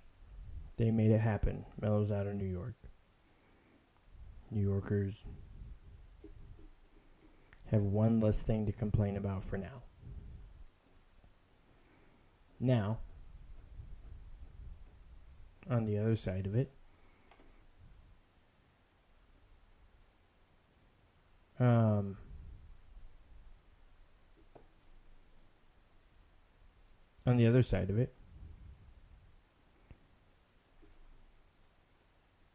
we have Dwayne Wade going to Cleveland. It just adds more there. He's not going to be able to play all the games. He's not going to be playing at the level people are used to.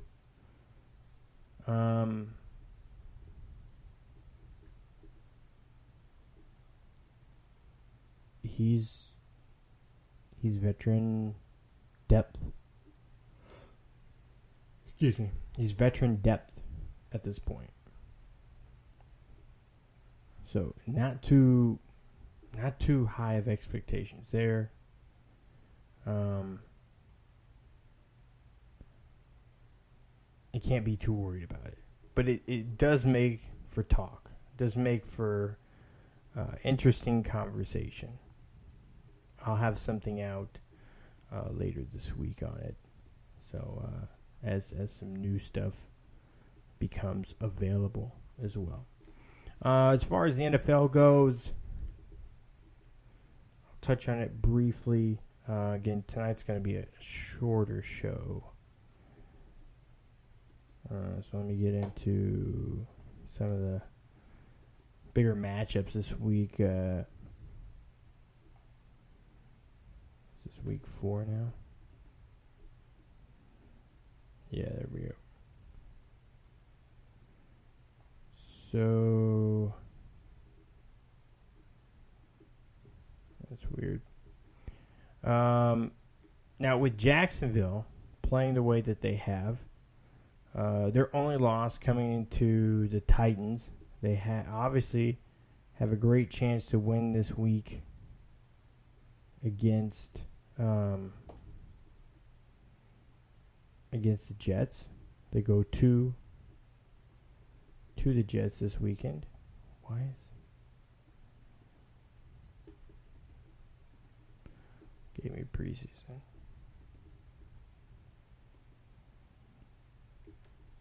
ESPN, your stuff's all jacked.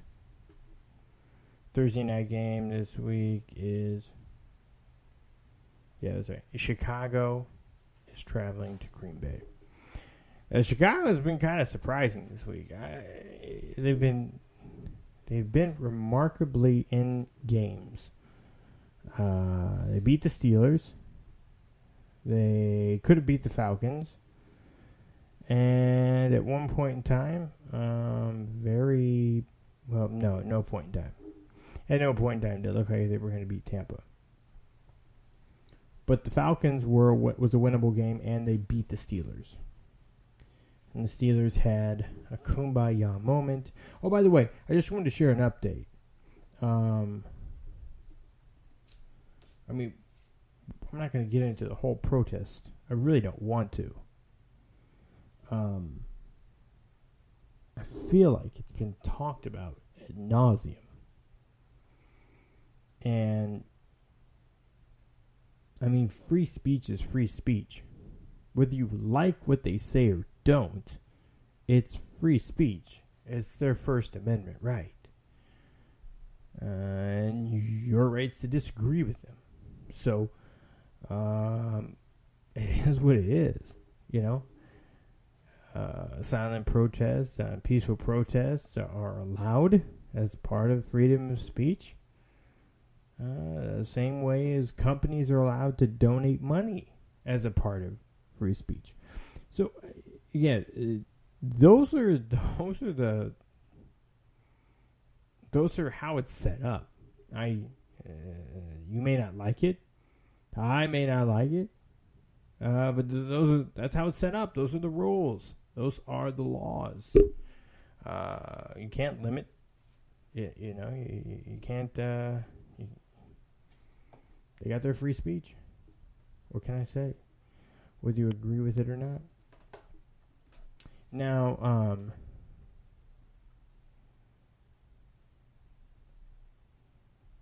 the Steelers lineman that last week was Alejandro Villanueva, who did 3 tours of Afghanistan, ended up in the tunnel, not on the field. Again, it made it seem as the reports were as he broke away from the team's decision to not leave the locker room and go to the field. He went out. He got trapped out there. He wasn't able to go back in before the game started. So he had to wait in the tunnel. And, of course, he respected the flag and the anthem there and put his hand over his heart, which would roughly have been the same thing he would have done in the locker room. Again, it wasn't something he had planned to do, but it ended up that way. And because of that look, his jersey sale, he was the top selling jersey in the NFL last week from that alone, by far.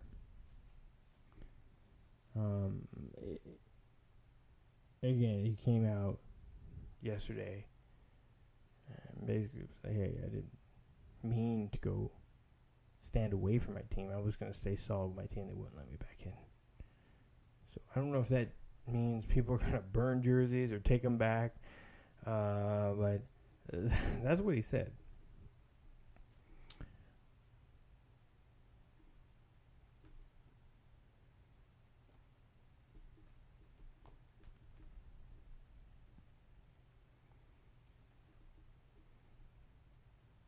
All right. Some people want me to get into boxing for this week. Actually, I'm not going to get into boxing. And some people were asking still about. I do have a podcast. I did a quick podcast of the scores on Triple G and Canelo. Again, that was 2 weeks ago. Not going to get back into that.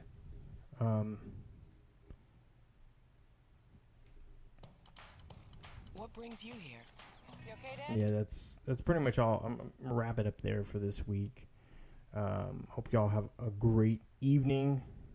I do want to do this. Shout out to Brenda and also Edwin Santana for the effort that they've made from the time on the 20th the hurricane hit to the 24th. So they actually only did in 3 days, from the 21st to the 24th. They were able to organize people to get over 1 million pounds of donations for relief to be sent on planes with FEMA to Puerto Rico. If you are looking to donate, look no further than the Red Cross. From what I've talked to people in Puerto Rico, I'm going to highlight on this, and I'm going to close with this. You can make your donations in person. Now, just keep in mind, yes, money is a good way to do it. But keep in mind here, if you're on an island that doesn't have any cargo ships, the port is limited, the air traffic, they still don't have radar. So cargo planes are limited to 1 per day, only during the daytime, and they're 11 hours behind schedule per flight. Extremely backed up. So no port, no boats, no planes, no goods. So sending money to buy so they can buy things is a good gesture, but I'm just telling you right now, I don't want to discourage you from donating money to the Red Cross to provide aid. Do that. They'll get aid there. But if you're donating to an organization that has to then give money to people to go buy things, there's nothing to buy. They've been without power since the 19th, 20th. And also, so people were wondering, and I've had a lot of people ask, how does Puerto Rico, whole island, lose power? Well, I can tell you this from people I've talked to and from reports I've heard from the governor's office and people who are part of the energy department there. The power plants, one of the particular power plants that is actually on the southeast side of the island, which pretty much took a direct hit from a Category 4 Hurricane Maria, is in working shape. So the power plants are fine. Very little damage. What happened is their power grid is decades outdated. Decades, plural, outdated. And the storm basically blew over or ripped out, they said, up to 90%, if not all, of the existed power lines. Now, for those of you that don't understand Puerto Rico, yes, it's a small island. It's, only a few hours drive from one end to the other. It's not very big. It's really not. But it's mountainous. Has a lot of hills. And that makes it very difficult to run power lines. Now, it's very expensive and comes at a high risk of failure to fix them. So while they're still finishing up on some of the assessments for business and residential power, they are looking at ways to rebuild the power grid, which presents a new problem. When you're $9 billion insolvent, in the negative, and the Puerto Rico Energy Department is bankrupt, it's very tough to buy and build something new. So one of the struggles that the island has had keeping its independence is the power is through public options. But now it's looking more and more like privatized options are going to have to come in. And it could be a good thing because infrastructurally that's an improvement. It could also create competition, which could bring pricing down. So there could be a lot of positives that come from it. Do they lose that bit of independence in a way? I guess you could say so. But in the long run, it doesn't say you can't have public power.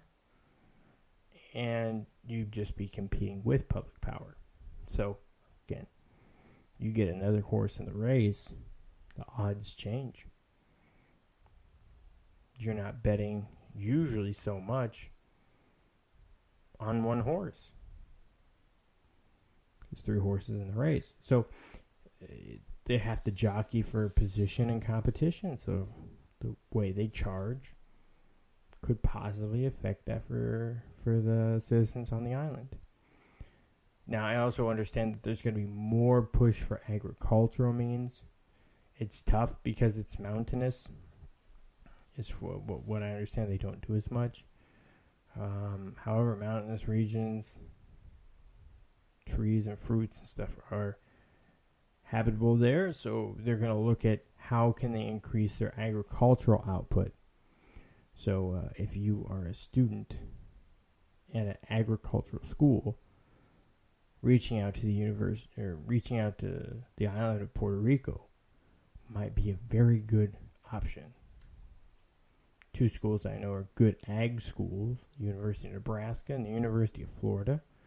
Both have good agricultural departments there that I know of. So if you're at one of those schools, reaching out to Puerto Rico might be advantageous. Just throwing it out there. Right now, almost all fruit is imported from primarily the Dominican Republic. So it's going to, obviously, some of that stuff is going to change. A new problem that has been presented infrastructurally, there's a dam. There's a lake dam that is, can't remember the name off the top of my head, but it's in the northwest side of the island. And there's tens of thousands of people that would be affected if this dam fails. So they've had to order evacuations. So now people that have been ravaged by a hurricane have been without power and water for, is it a week now? Been a week? Today is 26, so 6 days, almost a week. So tomorrow will be 1 week. I can tell you. 1, it's no fun without being without power and water, as much as you prepare. I did that because Irma took out my power and water for a week, but I'm in Florida, so I can just drive somewhere that has power or goods or fuel. When you're on an island, you're kind of limited on where you can drive. Also, you're limited on how people can bring things in. In those efforts that were made in Tampa, there were several forklifts which were in very high demand, that were sent over. I saw several generators that were donated, lots of clothes. They said over 40,000 gallons of water easily. And that was before 2 panel trucks full of bottled water pulled up. It was just a beautiful thing to see how much I bring in several cases of bottled water, and they said they needed plastic, like they needed plates and like utensils. So I bring in a bunch of that as well, and help get it a little organized, and was able to walk around. Also, they don't have things for elderly people. Walkers, canes, stuff like wheelchairs. It's a very short supply. Pets. There's clearly a lot of pets. If you're somebody that wants to rescue an animal, I'm sorry to say this, but they're kind of in a situation without power and water at the local humane societies there. They're getting to the position where they are going to have to, or will choose to, start putting animals down. Again, without resources, it's very tough to maintain services. Again, the number one driver of the economy in Puerto Rico is tourism. There's no power and no water. There's no tourists. They've been a week without it. And again, even days before that, tourism slowed or stopped because of the impending storm that was coming.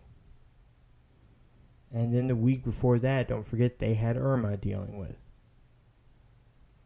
So now at this point, they're going on close to a month without any sort of substantial income coming into the island from tourism. No supplies.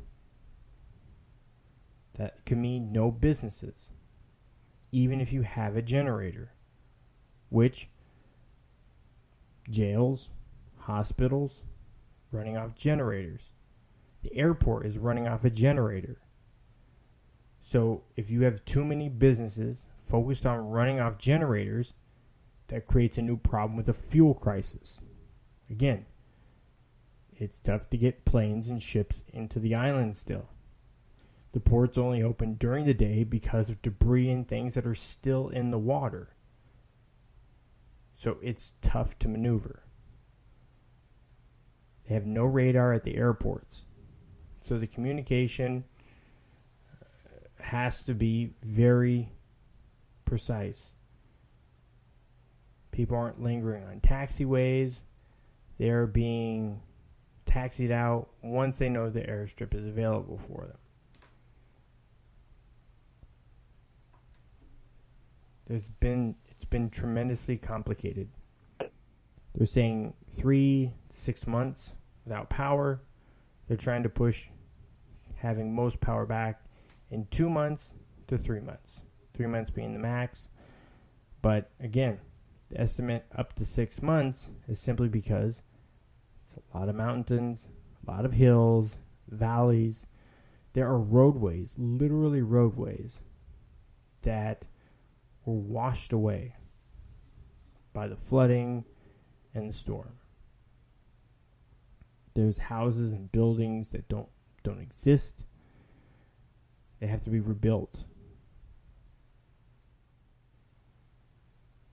Everybody was displaced in some way in Puerto Rico, and everybody is continuing to be displaced because of no running water. There's no electricity. And the electricity that is there is limited to generators. So, I mean, I've been in contact with a few people there. Most of the people that I know there, they're all safe. it's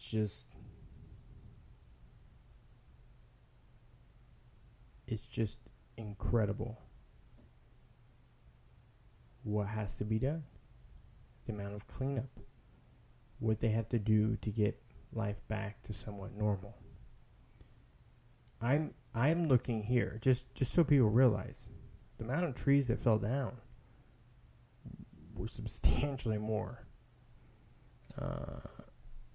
fell down there than where I'm at. I was without power for 1 week and an hour. And then on top of that, all those tree branches, palm fronds, and debris that they're going to pick up, that's still there. For me, the cleanup started the next day. I cleaned it up in a couple hours. Didn't stay. Neighbors around here over the course of the weekend, all the tree limbs and stuff have been picked up. But now they're all sitting there turning brown and killing the grass that they're sitting on. So I can imagine in Puerto Rico where there's so many. I saw today, was it Jackie? I'll check here on my Instagram real quick.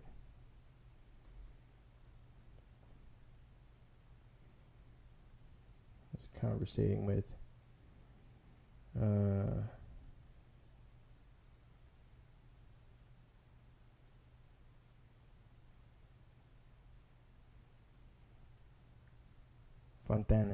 Jackie Fontanes, and she works there for. She works in radio there. She's a digital journalist, but she goes to the gym I went to there, the Powerhouse Gym in Guaynabo, and there's just a video. Basically, all the trees around there just toppled over. Debris still in the parking lots. So it was not a pretty sight. I mean, where my daughter took ballet in right near Santurce, which is a southern part of San Juan, it's flooded. All the streets underwater. You know, it's incredible. These are places that I lived. Places I went with my kids, my family. See them underwater or ravaged. And to think, and I remember when I was there, 2014, 2015, going through the worst drought the island had ever been in any recent time. And then on top of that, having to deal with the worst economic crisis that they've had to deal with in their history, which I'm happy that they're working out a way to resolve their insolvency. But let's not forget they get ravaged in coastal areas by Irma, and then they got knocked out by Maria, and the hurricane season's not over yet. I mean, even before Irma had finished, they were already talking about Maria and the impending threat of Maria if she would be a Category 2 or what. These storms have all strengthened so much in these warm waters of the Caribbean. Gotten all very strong.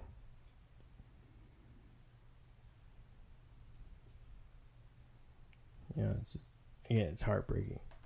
So definitely Red Cross, great way to get aid to Puerto Rico. Going to local places that are sending things. Check with your local Red Cross, your local FEMA, and other local people that are sending donations to Puerto Rico.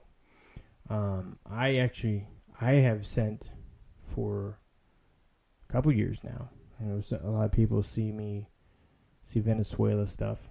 I do send boxes to Venezuela as well. I sent one this past weekend. Some in aid, some to family. But again, Venezuela is in a different situation. But again, extreme sort of supplies and food and stuff like that as well. Literally, like, it's to the point. They're dealing with some of the problems that Puerto Rico is dealing with after a hurricane. And it's just because government taking control of things. Not having supplies. Like, imagine having to have your appendix removed, but you have to find gloves, apron, face masks, hairnet, boot covers, iodine, and supplies to do the surgery on yourself. Well, your doctor would do the surgery, but you have to find the supplies. You have to buy your own supplies and bring them with you to do the surgery. That's where Venezuela's at. Puerto Rico is in a situation where they have some supplies and some don't. Nursing homes were especially affected. Needing walkers, wheelchairs, elderly type things, adult diapers. There was a big push for diapers and baby wipes when I was there. Can never have too much of that. Can never have too much water. Formula is something that was needed. Tools. Building supplies, hardware, stuff like that is in high need. Obviously, if you're going to be rebuilding and fixing things, you have to have the tools necessary, and a lot of places they were lost due to the storm, or some of them are electric powered, so you have to use non-electric methods, and the supplies to buy them there just aren't there. So, but that's where I'm going to leave it at tonight. It was a little bit shorter show tonight than it has been other nights, but I hope you all have a great night. Much love to all my people in Puerto Rico and throughout Florida that are rebounding from this. People in Mexico rebounding from the earthquake. I do have an article that I'll have out probably tomorrow on some of the aftermath and the effects of the NFL with these storms, how that's going to end up playing out. I'll have something up for that tomorrow. But give aid where you can, pay it forward, help out with whatever you can. I mean, if you want to talk about patriotism, that volunteering and donating is the ultimate patriotic thing you can do, is giving something of you and representing for the better, for the greater good of humanity. That's the ultimate patriotic move. So, y'all have a great night. I'm out. Be sure to tune in next week